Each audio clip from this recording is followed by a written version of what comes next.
पूरी दुनिया मीचा में बदल गई उनके नामों के तहत। जो भी कार तुम्हारे पास थी वही मीका तुम बन गए और तुम्हारी किस्मत तुम्हारी कार की कंडीशन पर डिपेंड करती थी। कुछ लोग हॉट स्पोर्ट्स कार्स में बदल गए, कुछ टफ ऑफ रोडर्स बन गए और सभी जानवर स्टील बीस्ट्स में बदल गए। वे मेटल मॉन्स्टर्स बन गए जो किसी को भी देखते ही काट लेते थे। मैं तो पहले से ही कमजोर था, इसलिए मैं सिर्फ एक छोटा सा स्कूटर बना। मैं मुश्किल से 10 साल तक जिंदा रहा, ढेर सारे स्टील बीस्ट से बचते हुए। लेकिन उसी वीक स्टार्ट ने आखिर मुझे एक बड़े ट्रक के हाथों मरवा दिया। लेकिन अब मैं जाग गया अपनी सारी यादों के साथ। मीचा अपोकलिप्स से शुरू होने से एक दिन पहले तो मैंने तुरंत अपनी सारी सेविंग्स उठाई और सीधे एक हैवी ड्यूटी ट्रक डीलरशिप की तरफ निकल गया। जैसे ही सेल्समैन ने मुझे देखा वो जल्दी से मेरे पास आया। मेरी नजरें कोने में खड़े एक बड़े ट्रक पर टिकी थी। लाल बॉडी, 4 मीटर ऊंचा, 12 मीटर लंबा, आगे 4 व्हील्स, पीछे 8 व्हील्स और हर एक व्हील लगभग एक एडल्ट जितना ऊंचा। सिर्फ एक नजर ही काफी थी इम्पैक्ट डालने के लिए। मुझे वो ट्रक चाहिए।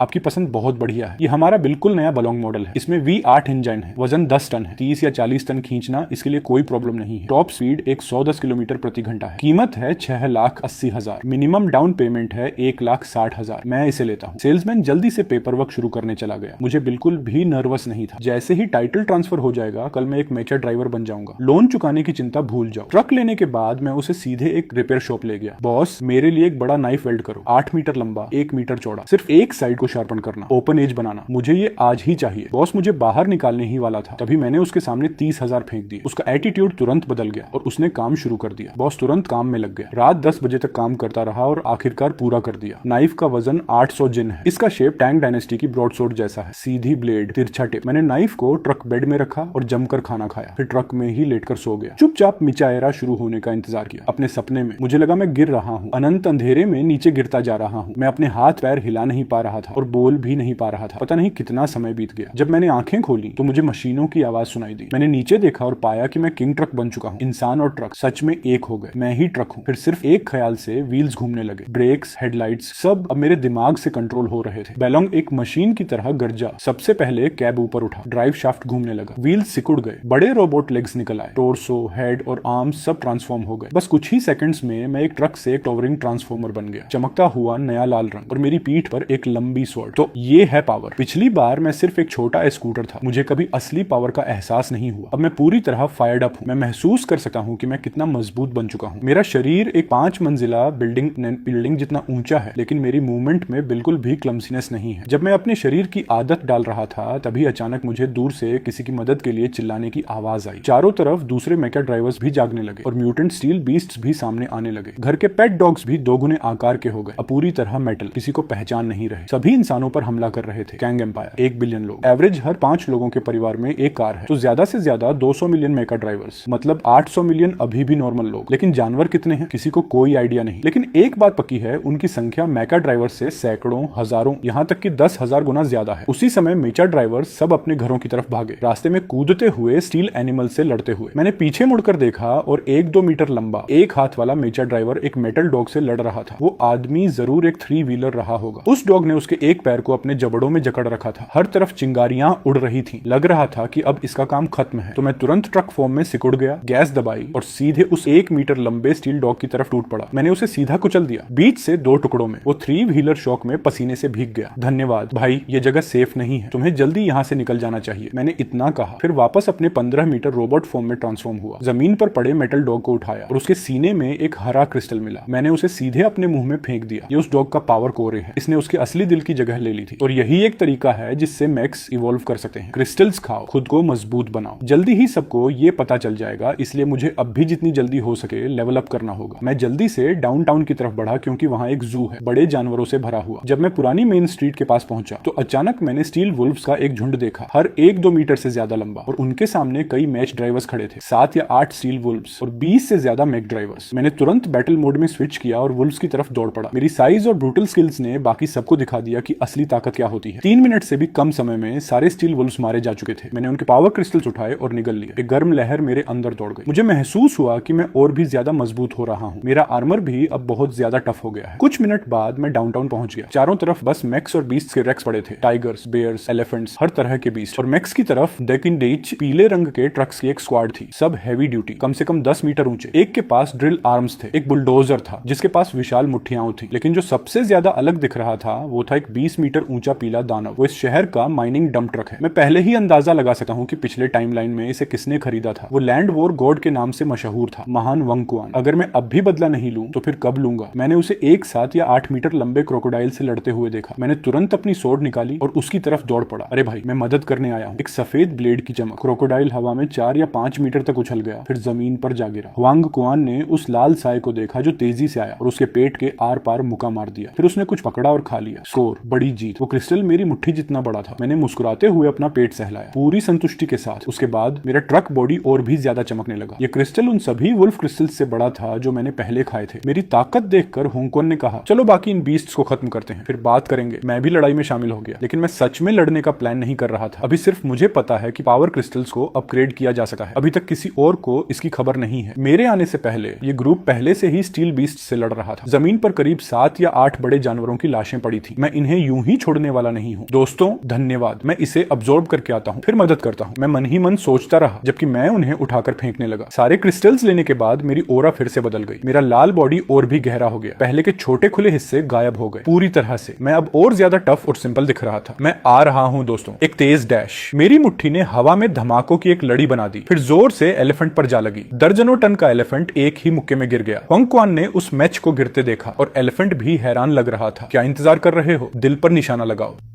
जब हुआंग कुआन अभी भी शौक में था, वो फिर से पूरी ताकत के साथ कूद पड़ा और लड़ाई में शामिल हो गया। एलिफेंट के शरीर पर और ज्यादा मुट्ठियों के निशान पड़ने लगे। ब्लेड के घावों ने उसके टस्क तक तोड़ दिए। हुआंग कुआन ने एलिफेंट के सीने पर दर्जनों बार वार किया। ऐसा लग रहा था कि वो बस अब टूटने ही वाला है। मैंने पीछे से उसे आर पार भेज दिया, फिर उससे कहा, पहले बाकी लोगों की मदद करो, इसे मुझ पर छोड़ दो। फिर मैंने उसके दिल को मुक्का मारकर भेज दिया। क्रिस्टल पकड़ा और 1 सेकंड से भी कम समय में उसे निगल लिया। ये काफी अच्छा हॉल था। फिर बिना कुछ कहे मैं अगले बैटलफील्ड की तरफ दौड़ पड़ा। अपनी पिछली जिंदगी में मेक लोगों को पावर क्रिस्टल्स का असली इस्तेमाल अगले महीने पता चलता, इसलिए मैं पूरी तरह तय कर चुका हूं कि इस डिजास्टर के दौरान हुआंग कुआन से जितना हो सके सब निकाल लूं। असल में तुम क्या चलाते हो वही तय करता है कि तुम कितने मजबूत हो। चाहे कोई बाइक कितनी भी खतरनाक हो, चाहे कितना भी इवॉल्व कर ले, आखिर कितनी ताकत पा सकती है। मेरा हैवी ट्रक पहले से ही पावर के मामले में टॉप टियर है। नॉर्मल व्हीकल्स को मेरे बेस लेवल तक पहुंचने में पूरी जिंदगी लग जाएगी, लेकिन वंग कुआन के सामने मैं कुछ भी नहीं हूं। ये आदमी पागल है। कौन उसके 100 टन के माइनिंग ट्रक के मुक्के से बच सकता है? वो पूरी तरह पीक पर है। पूरी दुनिया में और अपग्रेड्स के बाद भी शायद ही कोई उसके बराबर हो। आखिर कौन उसका मुकाबला कर सकता है? आधे घंटे बाद लड़ाई खत्म हो गई। होंगक्वान चिल्लाया, सब पीछे हटो। और मैंने कहा, तुम लोग पहले जाओ, मैं पीछे कवर करूंगा। होंगक्वान की आंखों में आंसू आ गए। ख्याल रखना भाई, हम आगे तुम्हारा इंतजार करेंगे। हुआन कुआन अपने पूरे ग्रुप के साथ चला गया। मैंने तुरंत अपना असली रंग दिखा दिया। स्टील बीस्ट तो खत्म हो चुके थे, लेकिन अभी भी कुछ लाशें थी जिन्हें मैंने चेक नहीं किया था, तो मैंने बैटलफील्ड साफ करना शुरू कर दिया। क्रिस्टल निगलने के बाद मेरे शरीर के मार्किंग्स और भी साफ हो गए। ऐसा लगा जैसे मेरे सीने पर कोई डिजाइन बनने वाला है। सेकंड एवोल्यूशन पूरा हो गया। मेरा मेज फॉर्म अब ज्यादा रिफाइंड दिख रहा था। पीछे के टायर्स गायब हो गए थे। अब सब कुछ जलते हुए लाल लोहे जैसा था। मेरे सिर पर अब चेहरे के फीचर्स आ गए थे। मांसपेशियां उभर आई थी। मेरे शरीर में एक साफ वेस्ट लाइन थी। मैं और भी ज्यादा मजबूत हो गया था, लेकिन तब भी ये काफी नहीं था कि मैं एक असली मेच वॉरियर बन सकूं। तुम्हें कम से कम 5 बार इवॉल्व करना पड़ता है, तभी तुम इस डिजास्टर में मुश्किल से सर्वाइव कर सकते हो। जब बाकी लोगों के पास ये जानकारी नहीं है, मुझे अपनी एवोल्यूशन तेज करनी होगी। एक असली मैच वॉरियर बनना होगा। फिर मैं व्हीकल फॉर्म में बदला, गैस पूरा दबाया और होंगक्वान की टीम के पीछे निकल पड़ा। मैं इस कैश काऊ को छोड़ नहीं सकता। उनके पास पहुंचने के बाद मैंने महसूस किया कि माहौल बहुत अजीब था। होंगक्वान को छोड़कर बाकी सब परेशान दिख रहे थे। उनकी बातों से पता चला कि हुआंग कुआन अपने एक दोस्त को बचाना चाहता था, लेकिन कोई भी उसके साथ जाने को तैयार नहीं था। सबने देखा था कि पिछली लड़ाई कितनी खतरनाक थी। ब्रदर वांग, ऐसा नहीं है कि हम मदद नहीं करना चाहते, लेकिन हमारे परिवार हम पर डिपेंड करते हैं। हम इतना बड़ा रिस्क नहीं ले सकते। हुआंग कुआन अंदर से घबरा गया। वो चिल्लाया, हर एक को और 50,000। अगर तुम मर गए तो तुम्हारे परिवार को 1 मिलियन मिलेगा। तुम जानते हो मैं कैसा हूँ। तुम्हारे परिवार को पैसे मिलेंगे, मैं वादा करता हूँ। माफ करना ब्रदर वांग, हम ये रिस्क नहीं ले सकते। वो मॉन्स्टर्स बहुत ताकतवर हैं। मैं पैसे के लिए मरना नहीं चाहता। मैं अमीर नहीं हूँ, लेकिन अपनी स्किल्स से मैं खुद कमा लूंगा। इन शब्दों ने हुआंग कुआन की टीम को अचानक कुछ समझा दिया। हाँ, हम सब अब मेस्ड हैं। सिर्फ एक दिन सामान ढोने से ही अच्छा पैसा मिल रहा है। जब हुआंग कुआन निराश था, मैं आगे बढ़ा। मैं तुम्हारे साथ जाऊंगा। सच में? तुम सच्चे दोस्त हो, हुआंग कुआन ने कृतज्ञता से कहा। लेकिन मैं अंदर ही अंदर अपनी कैलकुलेशन कर रहा था। पिछली जिंदगी में जब हुआंग कुआन चिंग जो गया था, उसे एक लेजेंडरी वेपन मिला था, एक सुपरहीटेड हेडेड जायंट स्वॉर्ड। उस तलवार ने उसे अपने लेवल के किसी भी इंसान के खिलाफ अजेय बना दिया था। वो हायर लेवल लोगों से भी लड़ सकता था। अगर मुझे वो वेपन पहले मिल गया तो इस बार मैं सच में लेजेंड बन जाऊंगा। लेकिन हम बस कुछ ही कदम चले थे और शैन हुआन बड़ी लड़ाई के बाद भूखा और थका हुआ महसूस कर रहा था। इस सुअर दिमाग वाले आदमी ने थोड़ी देर सोचा और समझा कि अब जब हम मैक्स हैं तो हमें गैसोलीन से फ्यूल लेना चाहिए। तो बिना सोचे उसने मुझे एक गैस स्टेशन तक खींच लिया, 98 ऑक्टेन का एक बैरल उठाया और उसे पीना शुरू कर दिया। लेकिन फिर भी जब उसने चलने की कोशिश की उसका पेट गरजने और गूंजने लगा। मैं तो हंसते हंसते अपना ऑयल ही निकाल देता लगभग। मैंने उसे तुरंत कहा, शायद तुमने इसे अभी तक पचाया नहीं है, इसलिए तुम्हें थोड़ा एक्सरसाइज करने की जरूरत है। तभी कुछ स्टील मुर्गे आ गए। ये मैकेनिकल जानवर हमेशा मेच आदमी को देखते ही झुंड में हमला करते थे। 1 मीटर से ज्यादा लंबा एक मुर्गा हुआंग कुआन ने मक्खी की तरह पटक दिया। उसने उसे एक ही थप्पड़ में मार दिया। मैंने मजाक किया, शायद कुछ चिकन तुम्हें भर देगा। फिर मैंने एक स्टील मुर्गा पकड़ा और उसे फाड़ डाला। हुआंग कुआन के पास कोई चॉइस नहीं था। उसने अपने दांतों को मेटल चिकन पर रिस्क में डालते हुए खाना शुरू किया। एक पूरा स्टील मुर्गा खाने के बाद उसकी भूख थोड़ी कम हुई। जैसे ही वह मेरे साथ अच्छी खबर शेयर करने वाला था उसने देखा मैंने सिर्फ स्टील मुर्गे से पावर सोर्स निकाला और बाकी को छुआ तक नहीं। तब हुआंग कुआन को समझ आया और उसने मुझे गाली दी, तू हरामी, तू धोखेबाज, मुझे बेकार में गैस पिला दी और तूने पीछे से इतने सारे पावर सोर्सेज खा लिए। कोई हैरानी नहीं कि तू लंबा हो गया है। हुआंग कुआन ने देखा कि मैं सुबह सिर्फ 15 मीटर था और ज्यादा लंबा भी नहीं था। कुछ बड़े व्हील्स अभी भी बाहर दिख रहे थे। अब ध्यान से देखने पर मैं 16 मीटर से ज्यादा लंबा था, चमकीले रंग के साथ और भारी बॉडी के साथ। मेरी ज्यादातर कार पार्ट्स लगभग गायब हो चुकी थी। बिल्कुल किसी मूवी के मेटा जैसा लग रहा था। ये काफी साफ है। पावर सोर्सेज ऑटोबॉट्स के लिए खाने जैसे होते हैं। हुआंग कुआन थोड़ा परेशान हुआ। फिर भी उसने क्यूरियोसिटी से मुझसे पूछा, सभी आयरन बीस्ट्स में ये होते हैं? मैंने कहा, सिर्फ आयरन बीस्ट्स नहीं, हमारे अंदर भी होते हैं। ये क्रिस्टल जानवर के दिल जैसा होता है। ये शरीर को प्रोटेक्ट करता है और मजबूत बनाता है। और जितना मजबूत आयरन बीस्ट होगा उतना बड़ा पावर सोर्स होगा। ये कहने के बाद मैं सीधे उसकी तरफ घूरने लगा। अब जब तुम ये सीक्रेट्स जान गए हो हुआंग, क्या तुम अब भी मेरे साथ आना चाहते हो? क्या तूने मेरे इतने सारे क्रिस्टल्स खा लिए? जब तक वापस नहीं करता भागने के बारे में मत सोचना। मैं हंसा और आगे बढ़ गया। मुझे पता था कि वह धोखा खाने से नहीं डरता, बस अंधे होकर धोखा खाने से डरता है। मैं बिना किसी शर्त के उसकी मदद कर रहा था। शायद वही उसे थोड़ा डरा रहा था। रास्ते में हुआन कुआन ने इवोल्यूशन के बारे में कुछ बातें पूछी। मैंने उसे सब कुछ बताया जो मैं जानता था, जिसमें 5 इवोल्यूशंस के बाद की ब्लैक कार भी शामिल थी। अपने सीने को देखते हुए कार का 3/5वां हिस्सा पहले ही दिखाई दे चुका था। हुआंग कुआन का चेहरा ये देखकर फड़क गया। तबाही और भी बढ़ रही थी। दोपहर का आसमान घने काले बादलों से भर गया था। किसी को नहीं पता था कि जानवरों के अलावा बादल भी स्टील में बदल रहे थे। बिना सूरज की रोशनी के पौधे जिंदा नहीं रहेंगे। हर दिन ठंड बढ़ती जाएगी। ज्यादा से ज्यादा 1 महीने में सतह का तापमान -20 डिग्री तक गिर जाएगा। न बिजली, न पानी, न गर्म रहने का तरीका, न फसल उगाने का तरीका। जैसे ही खाना खत्म होगा आम लोग ज्यादा देर नहीं टिक पाएंगे। जहां तक ये सवाल है ये भारी बादल गिरते क्यों नहीं, किसी को नहीं पता। मेरी पिछली जिंदगी में किसी ने बादलों को भेज दिया था, एक एलिट टीम को ऊपर भेजा था, लेकिन उनका क्या हुआ ये आज तक अज्ञात है। कुछ घंटों बाद और ज्यादा अंधेरा हो गया। बादलों ने सूरज को ढक लिया था, लेकिन सूरज गायब नहीं हुआ था। हल्की रोशनी में शहर धुंधला और पीला लग रहा था। तुम मुश्किल से अपने आसपास देख सकते थे। रात में पूरा अंधेरा छा जाता था। हम अपनी हाई बीम्स के साथ आगे बढ़ते रहे। अचानक एक इलेक्ट्रिक स्कूटर बाहर निकला। एक आदमी चिल्ला रहा था और हमारी तरफ भाग रहा था। उसके पीछे काले स्टील चूहों की बाढ़ थी। वो वांग कुआन का दोस्त यांग फैन था। वांग कुआन ने हाथ बढ़ाकर उसे पकड़ लिया, फिर मुड़ा और तेजी से भागा। यार, इतने सारे चूहों के साथ हम सब जानते थे क्या होने वाला है। कुछ ही देर में हम एक गैस स्टेशन तक पहुंच गए जो हमसे 50 मीटर पीछे था। चूहे अभी भी पीछे लगे हुए थे। मैंने अपने आयरन फिस्ट जमीन में दे मारे। एक बड़ा क्रेटर खुल गया और गैस फव्वारे की तरह बाहर निकली। हवा गैसोलीन की गंध से भर गई। मैंने अपनी ब्लेड निकाली और उसे फेंक दिया। उसके टेढ़े किनारे जमीन से टकराकर चिंगारियां निकालने लगे और पूरे स्टेशन में जल्दी आग लग गई। तीव्र गर्मी ने ज्यादातर चूहों को पिघला दिया। हम तीनों आखिरकार शहर से बाहर निकल गए। मेट्रोइड के घोंसले से बचने के बाद मैंने यांग फैन को कार में आने दिया। हम सीधे हाईवे की तरफ निकल पड़े। अंदर पहुंचते ही मैंने स्पीड धीमी कर दी ताकि हुआंग कुआन के साथ मैच कर सकूं। हम रास्ते में बातें करते रहे। जल्द ही पूरी तरह अंधेरा हो गया। सड़क किनारे और लोग दिखाई देने लगे। सभी शहर से भाग रहे थे। क्या हमें यहाँ रुकना चाहिए? हुआंग कुआन ने मेरी तरफ मुड़कर पूछा। यहाँ बहुत पहाड़ हैं, जंगली बीस्ट हो सकते हैं। आगे 80 किलोमीटर पर एक सर्विस एरिया है, चलो वहाँ रुकते हैं। 1 घंटे की ड्राइव के बाद हमें सर्विस एरिया दिखाई दिया। सैकड़ों लोग वहाँ जमा थे। मालिक सबको लूट रहा था। खाने की कीमतें 10 गुना बढ़ा दी गई थी। एक नॉर्मल आदमी को तो पीट दिया जाता, लेकिन मालिक एक वैन मेचा था जिसके पास बैकअप के लिए दर्जन भर ट्रक मेचास थे। जैसे ही मैं पहुंचा एक वर्कर मेरे पास आया। अरे भाई, उसने ठंडे लहजे में कहा, गैस चाहिए या रूम? नई कार बिना प्लेट्स के देखकर वो लालची हो गया। यांग फैन को पहले कोई फर्क नहीं पड़ा। उसने अपनी घड़ी उतारी और उसे दे दी। ये घड़ी 15 लाख की है। हमारी दोनों टीमों का ध्यान रखना और जाते समय हमारे लिए कुछ खाना पैक कर देना। लेकिन अगले ही सेकंड उस आदमी ने घड़ी जेब में डाल ली और कहा कि वो सिर्फ कैश लेते हैं। जब यांग फैन ने वापस लेने की कोशिश की तो उसे धक्का देकर हटा दिया गया। इतना ही नहीं, वो आदमी उस पर चिल्लाने लगा। यांग फैन ने इतना बेखौफ आदमी कभी नहीं देखा था। वो पूरी तरह स्टंट रह गया। जैसे ही वर्कर चिल्लाया, कुछ मेटास वहां आ गए। वे बहुत बड़े थे, सभी कम से कम 10 मीटर ऊंचे। मालिक भी भी आ गया और बेशर्मी से चिल्लाया, तुम लोग मेरे नए ट्रक पर क्या कर रहे हो? अभी तुरंत नीचे उतरो। कमाल है, इस बार तो ये लोग मुझे भी लूटना चाहते हैं। एक हैवी ट्रक की कीमत वैन से ज्यादा होती है। 10 मीटर के मेटास से घिरे यांग फैन ने घबराकर निगलते हुए पीछे हटना शुरू किया और मेरी तरफ आया। तुम बेहतर है, इसे संभालो। उनकी बेशर्मी देखकर मैंने खुद को नहीं रोका। मैं जमीन से उठा और मेटा में ट्रांसफॉर्म हो गया। 3 एवोल्यूशंस के बाद मैं लगभग 17 मीटर ऊंचा था। मैंने नीचे उस छोटे वैन को देखा, मुस्कुराया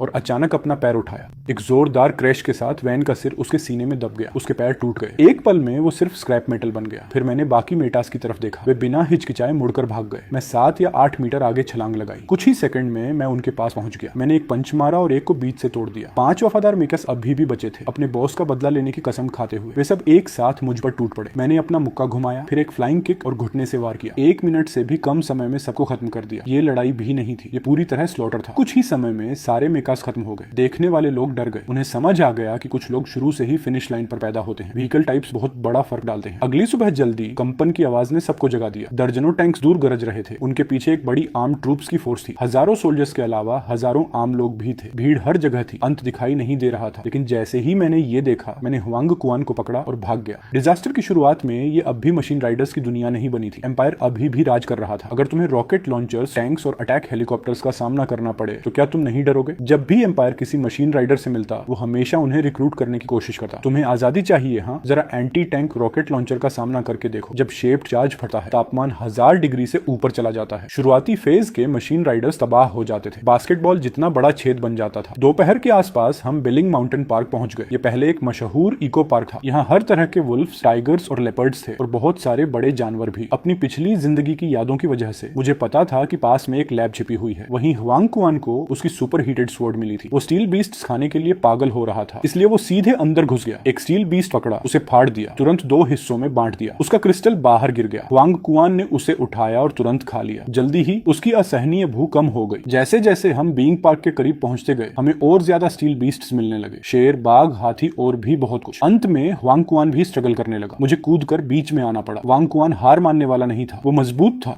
लेकिन तेज नहीं। मेरी तरह एगिल नहीं था, उनसे भाग नहीं सकता था। इस बीच एक लैब के अंदर सफेद कोट में एक आदमी, चांदी जैसे बालों वाला एक बूढ़ा आदमी, कंडेंस्ड मैटर साइंटिस्ट था। कंडेंस्ड मैटर टेक एक टॉप इंपीरियल प्रोजेक्ट था और यह जल्द ही मानव जाति की किस्मत बदलने वाला था। मेरी पिछली जिंदगी में ओल्ड चान ने इस टेक को क्रिस्टल्स के साथ मिलाकर हथियार बनाए ताकि आम लोग भी लड़ सकें। बस किसी तरह स्टील बीस्ट को रोके रखा। उसके बिना इंसान मशीन राइडर्स के अलावा मर जाते। कोई तरीका नहीं था कि हम बच पाते। तभी एक सुनहरे बालों और नीली आंखों वाला विदेशी अचानक 70 या 80 लोगों को लेकर दरवाजों से बाहर निकल पड़ा। लेकिन कुछ ही कदम बाद उनकी चीखें गूंज उठी। स्टील वुल्फ्स का एक झुंड टूट पड़ा और सेकंडों में उन्हें चीर कर रख दिया। यह देखकर वोंग श्याओमिंग ने जल्दी से ब्लास्ट प्रूफ कांच के दरवाजे बंद कर दिए और सहज रूप से कुछ कदम पीछे हट गया। यह आपदा की शुरुआत में ग्राउंड जीरो था। अब मीलों तक कोई जिंदा आत्मा नहीं है। सड़कों पर लाशें और मशीन के टुकड़े भरे पड़े हैं। अगर यह ब्लास्ट प्रूफ कांच नहीं होता तो वे अब तक मर चुके होते। सब देखते रहे। उनके सहकर्मी बीस्ट्स द्वारा टुकड़े टुकड़े कर दिए गए। एक स्टील वुल्फ आसमान से गिरा, ब्लास्ट डोर्स के सामने आकर टकराया। उसका शरीर मुड़ा, 2 हिस्सों में टूट गया। बस कुछ लोहे की हड्डियां उसे जोड़े हुए थी। फिर कई और धमाके हुए। लैब के बाहर एक छोटा प्लाजा है। सबने एक विशाल लाल आकृति को बाहर लड़ते देखा। वुल्फ्स लगातार उस पर टूट रहे थे, मीच को काट रहे थे, लेकिन वह हर एक को एक मुक्के से चूर कर देता। जमीन हिल जाती, हर जगह गड्ढे बन जाते। बस कुछ ही मिनटों में जगह स्टील बीस्ट्स की लाशों से भर गई। वुल्फ्स को साफ करने के बाद मैं दरवाजे तक भागा, हांफते हुए चिल्लाया, अंदर कोई है? दरवाजे खुले। लोगों का एक झुंड बाहर दौड़ा। मैंने भीड़ को देखा, शांत होकर पूछा, डॉक्टर ओल्ड चून कौन है? एक बूढ़ा आदमी उलझन में आगे आया। मैंने कहा, समय कम है, मैं इसे जल्दी कहता हूँ। मुझे पता है कंडेंस्ड मैटर टेक से ब्रेक थ्रू कैसे करना है। यह इलाका स्टील बीस्ट से भरा है। मैं तुम्हें सबको बचाते हुए लड़ नहीं सका, लेकिन मैं तुम्हें नियमित खाना ला सकता हूँ जब तक एम्पायर मदद नहीं भेजता। वांग श्याओमिंग ने शांत स्वर में जवाब दिया, अगर मैं एम्पायर से नहीं हूँ तो तुम्हें क्या चाहिए? अभी अपनी जान जोखिम में डालकर उसकी मदद कर रहा हूँ। मुझे कुछ चाहिए ही होगा और मैं इसे छिपा नहीं रहा। मैंने कहा कि मैं उन्हें ब्रेक थ्रू दूंगा और उनकी रक्षा करूंगा, लेकिन उन्हें मेरे लिए एक हथियार बनाना होगा। चिंता मत करो, तुम लोग इसे बना सकते हो। पिछली जिंदगी में हुआंग कुआन ने यहाँ उनकी मदद की थी। उनके लिए स्टील बीस्ट पकड़े थे, अध्ययन के लिए। दुनिया को हिला दिया था। उम्मीद नहीं थी कि क्रिस्टल्स की वजह से ओल्ड चन ने ब्रेक थ्रू किया और प्रोजेक्ट की सबसे बेहतरीन टेक से उसके लिए एक लंबी तलवार बनाई। उसे फ्लेम डीमन कहा गया, एक तलवार जो बेहद गर्म हो सकती थी। हुआंग कुआन पहले से ही विशाल था, लेकिन पूरे देश में कई मेक राइडर्स उससे भी लंबे थे। वह लैंड वर गॉड इसलिए बना क्योंकि उस ब्लेड की वजह से उस तलवार ने सब बदल दिया। मैं भाग्यशाली था कि पिछली जिंदगी में इसे देखा। एक साधारण वॉर से उसने एक बड़े स्टील बीस्ट को 2 हिस्सों में काट दिया, लेकिन यह बहुत महंगा और दुर्लभ सामग्री से बना था। दुनिया में इसके जैसे ज्यादा नहीं थे। अगर मुझे बड़े दुश्मनों से लड़ना है तो मुझे यह टॉप टियर हथियार चाहिए। कुछ सेकंड सोचने के बाद ओल्ड चुन ने कहा, अगर सब कुछ वैसा है जैसा तुम कह रहे हो। मैं तुरंत सिर हिलाया, यंगफान को यहाँ छोड़ा और अपने कुछ कीमती इंस्टेंट नूडल्स उन्हें दे दिए। फिर मुड़ा और वांग को चिल्लाया, जो अभी भी लड़ रहा था, मुझे एक स्टील बीस्ट फेंको। हुआंग कुआन ने एक स्टील बीस्ट उठाया और दर्जनों मीटर दूर से उछाल दिया। मैंने उसे एक हाथ से पकड़ा और वहीं कुचल दिया। स्टील बीस्ट्स में एक चीज होती है जिसे क्रिस्टल कहते हैं। हम मेक राइडर्स के पास भी एक होता है। ये हमारा कोर पावर सोर्स है। ये तुम्हें टेक में ब्रेक थ्रू करने में मदद करेगा। खाने के अलावा मैं कुछ फायरवर्क्स भी लाया हूँ। जब तुम ब्रेक थ्रू कर लो तो उन्हें जला देना। जब मैं सुनूंगा मैं आ जाऊंगा। फिर हम हथियार बनाने की बात करेंगे। ओल्ड चान ने जोर से सिर हिलाया। आंखों में उत्साह जल रहा था। स्टील बीस्ट का अध्ययन करने के लिए इंतजार नहीं कर पा रहा था। यहाँ तक कि वांग योमिंग भी उत्साहित दिख रहा था। उसे कुछ और बीस्ट चाहिए थे, लेकिन पलक झपकते ही हंगुआन स्टील मंकीज से गिर गया। बड़ा आकार मतलब बड़ी ताकत, इसलिए खत्म करने के बाद मैं दौड़कर वहां पहुंचा। हम लड़ते और भागते रहे। 10 किलोमीटर से ज्यादा कवर किया। वे मंकीज सच में कभी हार नहीं मानते, बस कुछ क्रिस्टल्स चुराने के लिए। चलो। वांगकुआन हांफते हुए बैठ गया, मुट्ठी भर क्रिस्टल्स पकड़े हुए, करीब 20 या 30। और यही वजह थी कि पूरा मंकी झुंड हमारे पीछे पड़ा था। वह लगातार क्रिस्टल्स अपने मुंह में डालता रहा, जोर से चबाते हुए। वांगकुआन ने उन्हें सीधे चबा डाला। मैंने कुछ मुट्ठी जितने बड़े क्रिस्टल्स निकाले और कहा, क्या तुम थोड़ा और कोशिश नहीं कर सकते? एक एवोल्यूशन भी नहीं और खुद को मंकी कहते हो। इन छोटे वालों में कितनी ऊर्जा हो सकती है। अगली बार ऊंचा निशाना लगाना, नहीं तो अगर तुम मेरे साथ फिर बाहर गए तो मुझे मानने में शर्म आएगी कि मैं तुम्हें जानता हूँ। मेरा नया लक्ष्य इवॉल्व्ड स्टील बीस्ट है। इनमें से कोई भी एक में सामान्य वालों से कहीं ज्यादा शक्ति होती है। अब और बात नहीं। मैंने हुआंग कुआन को खींचकर उठाया ताकि शिकार जारी रखें, अपनी एवोल्यूशन को लेवल अप करें। फिर हम बीलिंग पार्क के गेट्स पर पहुंचे। सबसे पहले जो हमने देखा वह एक विशाल मगरमच्छ था। मैं एक झटके में उसकी ओर दौड़ा, उसके सिर पर जोर से प्रहार किया। कई टन वजनी वांगकुआन उस मगरमच्छ पर बैठ गया। मगरमच्छ दर्द से गरजा। मैंने उसका मुंह खोलकर उसे चीर दिया। एक जोरदार चटक की आवाज सुनी, उसके जबड़े फाड़ दिए। वांगकुआंग ने उसके मुंह से क्रिस्टल निकाल लिया। इन दिनों हमने 6 या 7 समूह स्टील बीस्ट्स के फंसा लिए हैं। दर्जनों को गिराया, सभी बहुत विशाल। हर क्रिस्टल में और भी ज्यादा ऊर्जा भरी हुई। शायद वे बहुत बड़े हैं, इससे उन्हें इवॉल्व करना कठिन हो जाता है। इतने क्रिस्टल्स के बाद भी वांगकुआन केवल 2 बार इवॉल्व हुआ। मेरे जैसा नहीं जिसने पिछले हफ्ते 4 बार किया। 17.5 मीटर ऊंचा खड़ा। एक और मैं पूरी तरह वयस्क हो जाऊंगा। अचानक एक गर्जना गूंजी। सामने की एक इमारत ढह गई। मगरमच्छों का झुंड बाहर दौड़ा। सबसे बड़ा 20 मीटर से ज्यादा लंबा, लगभग 7 या 8 मीटर ऊंचा। उसकी पीठ पर आधा मीटर लंबे कांटे थे। उसकी पूंछ एक विशाल हथौड़े जैसी थी। वांगकुआन सीधे आगे बढ़ा हमला करने। उसकी विशाल मुट्ठी मगरमच्छ की पीठ पर गिरी। उसने तुरंत उसे चित कर दिया। ताकत के नीचे जमीन भी फट गई। वह लीक मगरमच्छ पहले ही 4 बार इवॉल्व हो चुका था। उसकी पूंछ का हथौड़ा सच में वांगकुआन की जांघ पर जा लगा। जमीन पर गिरकर वांगकुआन ने जरा भी हिचकिचाहट नहीं की। वह तुरंत बगल में लुढ़क गया। अगले ही सेकंड उसकी पिछली जगह पर 2.5 मीटर चौड़ा गड्ढा बन गया। अगर वह नहीं बचता उसका शरीर शायद फट जाता। बाकी मगरमच्छों को खत्म करने के बाद मैं वांगकुआन की मदद के लिए दौड़ा। मैंने पास का एक स्ट्रीट लाइट पकड़ा और उससे मगरमच्छ को पीटना शुरू किया। जोरदार टकराने की आवाजें लगातार आती रहीं। आखिरकार वांगकुआन ने मगरमच्छ के पेट को आर पार कर दिया। लेकिन तभी जमीन अचानक जोर से कांपने लगी। दूर एक विशाल आकृति दिखाई दी। वह असल में एक मगरमच्छ था जो 6 बार इवॉल्व हो चुका था। मुझे पता था हमारी मौजूदा ताकत से हम उसका सामना नहीं कर सकते, इसलिए मैंने वही किया जो मैं हमेशा करता हूँ। क्रिस्टल पकड़ा और तेजी से निकल गया। जल्द ही हम एक खाली रिहायशी इलाके में पहुंचे। वांगकुआन और मैंने अपना लूट गिनना शुरू किया। ये 6 क्रिस्टल्स बड़े आदमी के लिए, ये वाला तुम्हारे लिए। वांगकुआन ने मुझे आखिरी मगरमच्छ का क्रिस्टल दिया जिसे हमने साथ गिराया था। फिर उसने समझाया, जब मैं ये 6 खा लूंगा तो मैं तीसरी इवोल्यूशन तक पहुंच जाऊंगा। मैंने क्रिस्टल एक ही बार में निगल लिया। जैसे ही वह मेरे पेट में गया, मेरे शरीर की ऊर्जा तुरंत भर गई। अगर पहले मैं पूरा लोहे का था, अब ऐसा लगा जैसे मेरे पास मांस और खून भी है। मैं साफ महसूस कर सकता था कि छोटे छोटे चैनल मेरे पूरे शरीर में बन रहे हैं। क्रिस्टल ऊर्जा उनमें से होकर बह रही थी। फिर वापस क्रिस्टल में बिना रुके चक्र चलता रहा। मेरी ऊंचाई 18 मीटर पर स्थिर हो गई। एक ही विचार से मेरा दाहिना हाथ दरकने और बदलने लगा। बाहर एक गोल बंदूक की नली निकली जिसमें 9 बैरल थे। वांगकुआन चौंक कर उछल पड़ा। तुम्हें क्या हो गया? मैंने कुछ नहीं कहा, बस अपना हाथ सामने की एक चलती इमारत की ओर तान दिया। 1 सेकंड बाद बैरल पागलों की तरह घूमने लगे। सुनहरी गोलियां एक साथ बरस पड़ी। सिर्फ 1 दर्जन सेकंड में इमारत 2 हिस्सों में कट गई। वांगकुआन इतना हैरान था कि उसका मुंह बंद नहीं हो रहा था। इसका कोई मतलब नहीं बनता। तुम्हें ये सारी गोलियां कहां से मिल रही हैं? और ताकत पागलपन है। मैंने अपनी बंदूक की नली से धुआं फूंका और उसे वापस हाथ में बदल दिया। ये लेजर राउंड हैं जो मेरी अंदरूनी क्रिस्टल ऊर्जा से चलते हैं। 5 और एवोल्यूशन के बाद ये लॉर्ड टियर तक पहुंचता है। तब मिसाइलें भी इन्हें नहीं तोड़ सकती। जैसे ही मैंने यह कहा, मैंने अपना हाथ फैलाया और उसे फिर से बंदूक की नली में बदल दिया। इस हथियार के बारे में क्या सोचते हो? लॉर्ड टियर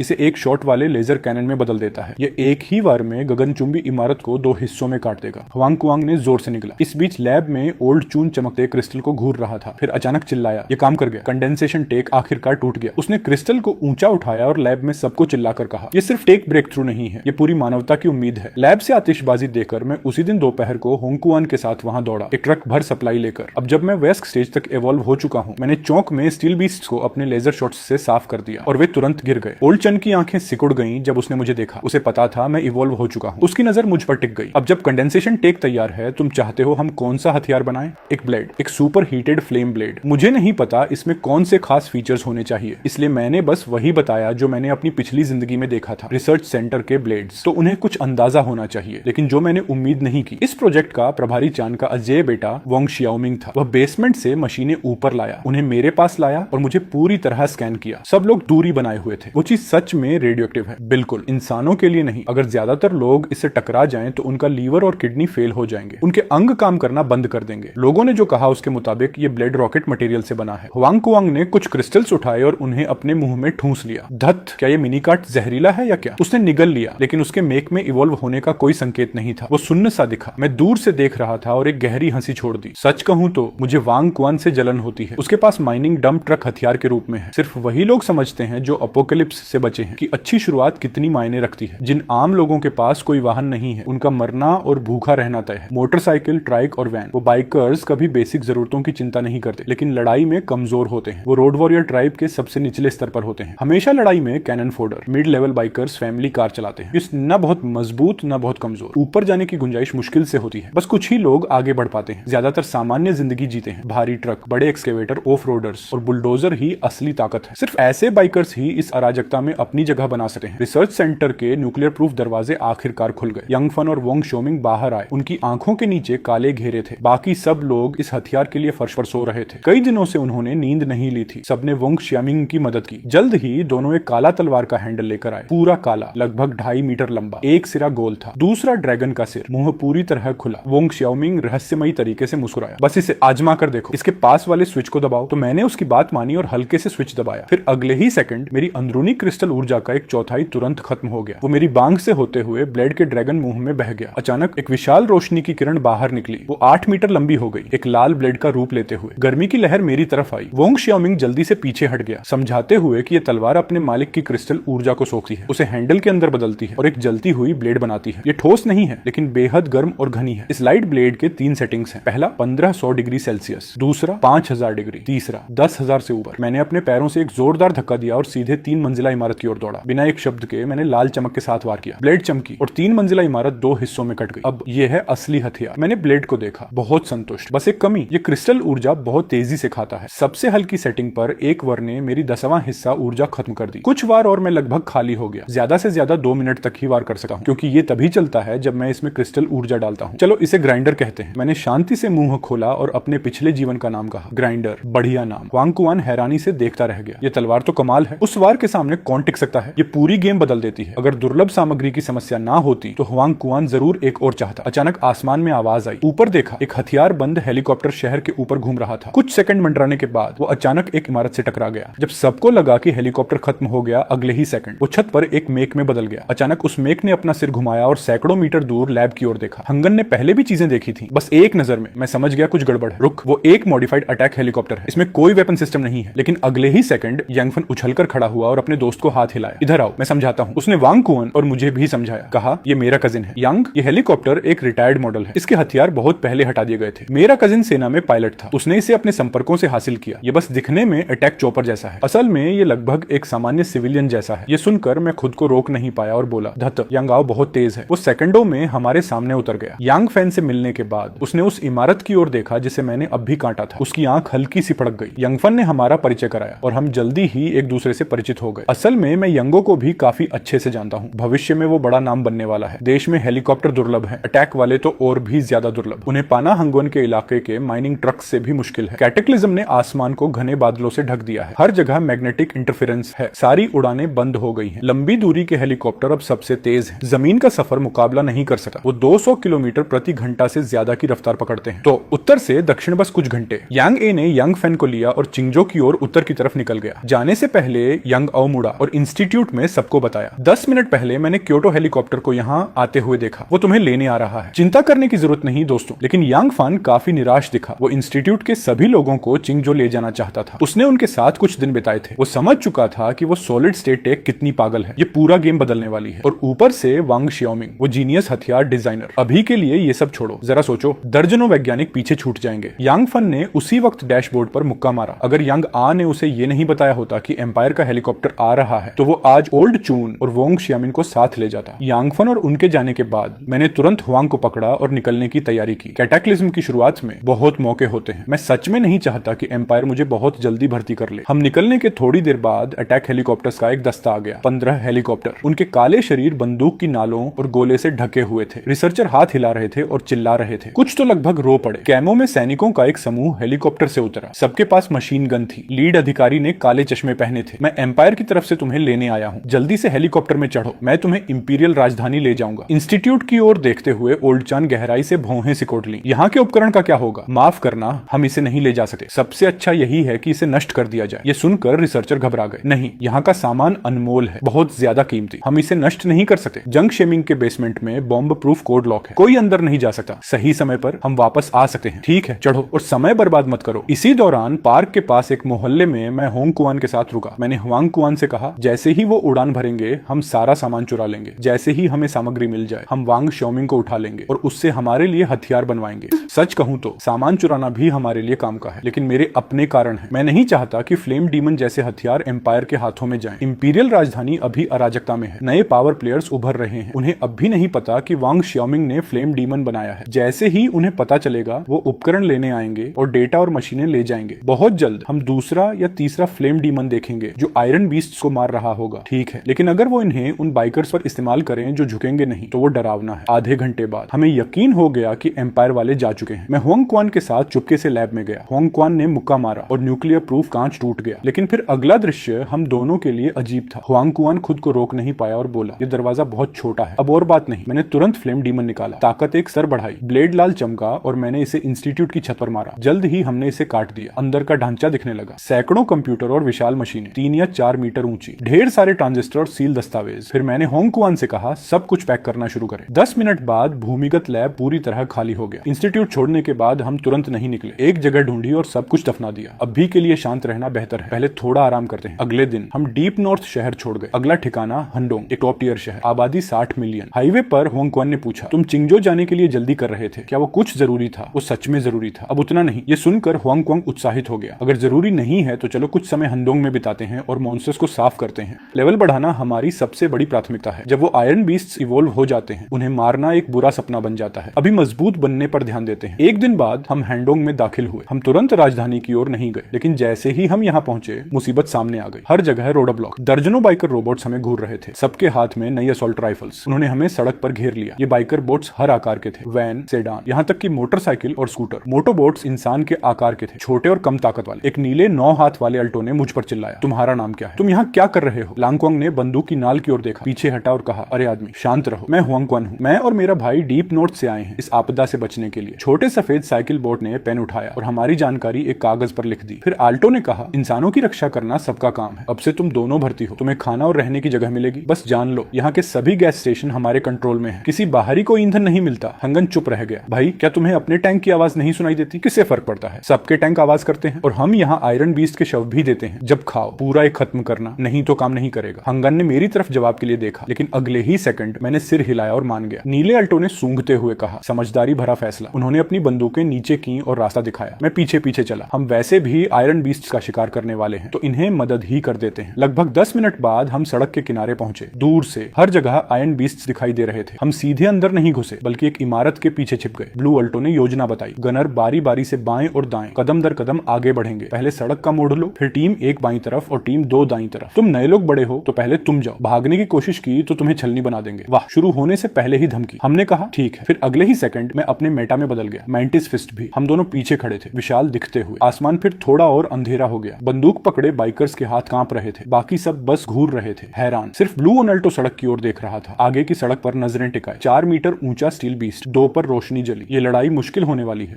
सब सतर्क रहो। क्या तुम लोगों ने उन दोनों को देखा? पीछे वाले लोग रोने वाले हैं, कंधे पर थपथपाते हुए। मुड़कर देखो। एटू ने सिर घुमाया। उसे बस अंधेरा दिखाई दिया। वो उलझ गया। यहाँ दीवार कब आ गई? उसने ऊपर देखा, आंखों से दीवार का पीछा किया। 2 विशाल चेहरे उसे घूर रहे थे, एक लाल एक पीला। मिच सूट कला के काम जैसे दिख रहे थे। उनके सीने पर कार और ट्रक का चिन्ह था। हुआंग कुआन हंसा, कैप्टन जेंग सही, तो हम कब निकलते हैं? 2 ने मुश्किल से निकला। बॉस, बस मुझे श्याओ जेंग कहो, मेरे लिए कुछ है, पहले इस लड़ाई को खत्म करते हैं। वो हैरान था। ये दोनों मेक असल में 18 मीटर 20 मीटर ऊंचे थे, सामान्य से कहीं ज्यादा। भारी ट्रक, मोटरसाइकिल, स्कूटर स्क्वाड पहले दौड़ा, राइफलें चलाते हुए। स्टील बीस्ट्स में छेद हो गए, लेकिन एक को मारने में दर्जनों गोलियां लगी। हुआंग कुआन ने कहा, अच्छी ट्रेनिंग, काफी दिलचस्प। मैं बस ठंडेपन से देखता रहा। बंदूकें छोटे मैच राइडर्स के लिए होती हैं। ऑटोबॉट्स जब राइफल पकड़ते हैं तो जैसे टूथपिक पकड़ रहे हो। इस टीम में असली सैन्य अनुशासन है। जंगचंग ने ऑटोबॉट्स को आगे बढ़ाया, मरने से नहीं डरे। थोड़ी देर लड़ाई देखने के बाद हंगोन और मैं सड़क पर कूद गए। हुआंग कुआन ने एक स्टील कुत्ते को मुक्का मारा, उसकी रीढ़ धंस गई, पसलियां टूट गई, अंग फट गए। विशाल जानवर घुटनों पर गिर गया। उसने उसके पेट को भी भेद दिया। अंदर का सब कुछ बाहर निकल आया। मैंने गाली दी और 3 मंजिला इमारत पर कूद गया। ओल्ड हैंग, ये क्या है, इतना हिंसक क्यों? लड़ाई पलट गई। मीच राइडर्स गिरते रहे, लाइनें लगभग टूट गई। तभी दूर से गोलियों की आवाज आई। एक स्टील बीस्ट का सिर फट गया। एक कवासाकी HR मोटो पूरी तरह मॉडिफाइड, कोई उसे चला नहीं रहा था। वो उछला और हवा में ही रूप बदल लिया। 6 फुट ऊंचे हरे मैच में बदल गया। स्थिर उतर गया, हाथ में स्नाइपर। वही दिन था, लेकिन जल्द ही वो 100 से ज्यादा स्टील बीस्ट से घिर गया। उसने अपना हाथ उठाया, उसे बंदूक की नली में बदल दिया। लेजर राउंड्स निकले, 10 सेकंड से भी कम में बरस गए। 100 स्टील बीस्ट कबाड़ बन गए। सब चुप हो गए। हुआंग कुआन के समझाने के बाद हमें पता चला डंग एक अनाथ है, दूसरी पीढ़ी का। जंग चंग पुलिस का कप्तान था। उसने साथियों को इकट्ठा किया, एक बेस बनाया और लोगों की रक्षा की। डेंग ने मेटल बेस्ड क्रिस्टल्स को सोख कर लेवल बढ़ाया। तुरंत वो बॉस से चिपक गया। बॉस, अब मैं आपके साथ हूँ। मैं स्काउटिंग करूंगा, जानकारी जुटाऊंगा और क्रिस्टल्स का शिकार करूंगा। मैं कुछ भी करूंगा। वोंग कुआन ने उसे थप्पड़ मारा। अरे बच्चे, तू मेरा काम छीन रहा है। मैंने बस आंखें घुमा ली। जितने ज्यादा हाथ उतनी ज्यादा ताकत। डेंग के रास्ता दिखाने पर हम खुले बाजार पहुंचे। यहाँ स्टील बीस्ट्स बिल्कुल नहीं लड़ रहे थे, बहुत व्यवस्थित। जरूर कोई ताकतवर उन्हें चला रहा है। और सच में एक 40 मीटर लंबा आर्मर्ड पाइथन अचानक सामने आया। हथेली जितने स्केल ठंडी चमक के साथ उसके सिर पर एक विशाल ताज का निशान दिखा रहा था कौन बॉस है। मैंने लेजर की बौछार चलाई, चिंगारियां उड़ी लेकिन खरोंच तक नहीं आई। हुआंग कुआन हंसा, तो ये लेजर राइफल इतनी खास नहीं है हाँ? दूर एक ऊंची इमारत पर डेंग चिल्लाया, जल्दी भागो। फिर उसने हमें खड़े देखा और भीड़ हमारी तरफ दौड़ पड़ी। मैंने फ्लेम डेमन ब्लेड निकाला। लान कुआन ने सबसे पहले पाइथन पर हमला किया। मैंने छोटे दुश्मनों को साफ किया। बीस्ट भीड़ में चार्ज किया। फ्लेम डेमन ब्लेड अत्यधिक फायर पावर के साथ जल रहा था। मैग बीस्ट को ऐसे काटा जैसे टोफू काट रहे हो। बिल्कुल आसान था। हंगन पाइथन की तरफ दौड़ा, जोर से पंच मारा। 40 मीटर लंबा आर्मर्ड पाइथन गिर गया। एक बिल्डिंग से टकरा गया। बहुत बड़े धूल के बादल उठ गए, लेकिन हुआंग कुआन वहीं खड़ा बेहद गंभीर दिख रहा था। पाइथन मलबे से उठाया, उसकी तरफ निशाना साधते हुए अपने शरीर से उसे कसकर लपेट लिया, जैसे किसी चूहे को निगलने वाला हो। हंगन ने पूरी ताकत से दोनों सिरों को पकड़ लिया। वह पाइथन पूरी ताकत से उन जबड़ों के खिलाफ लड़ रहा था। वह लगातार जोर से काटता रहा। आदमी और जानवर स्टैंड ऑफ में फंस गए। मैंने अपना ग्राइंड ब्लेड निकाला, चिल्लाया, ओल्ड हैंग। सिर झुकाया और सांप पर वार किया। उसकी कठोर स्केल्स हाई हीट में पिघल गई, तुरंत टूट गई। और फिर पाइथन जोर से चीखा। उसका ऊपरी शरीर उड़ गया। आधे शरीर को देखते हुए भी वह अभी भी हिल रहा था। मैंने उसकी जीभ पर पैर रखा और फ्लेम डेमन ब्लेड को जोर से नीचे घोंप दिया। पाइथन का सिर वहीं जमीन में पूरी तरह से फंस गया। डैंग तेजी से दौड़कर आया, एनर्जी क्रिस्टल इकट्ठा किए, बैटलफील्ड साफ किया और जो क्रिस्टल उसने उठाए थे मुझे दे दिए। मैंने पहले कुछ क्रिस्टल उठाए, दिन की खोई हुई एनर्जी तुरंत भर ली। फिर पाइथन से बड़ा क्रिस्टल निकाला और वांग कुआन को फेंक दिया। वांग कुआन ने उसे बड़ी मुस्कान के साथ पकड़ा और निगल लिया। अगले ही सेकंड वह चमक उठा। उसका शरीर 1 मीटर और बढ़ गया और भी मजबूत हो गया। चौथा इवोल्यूशन पूरा। ठीक है,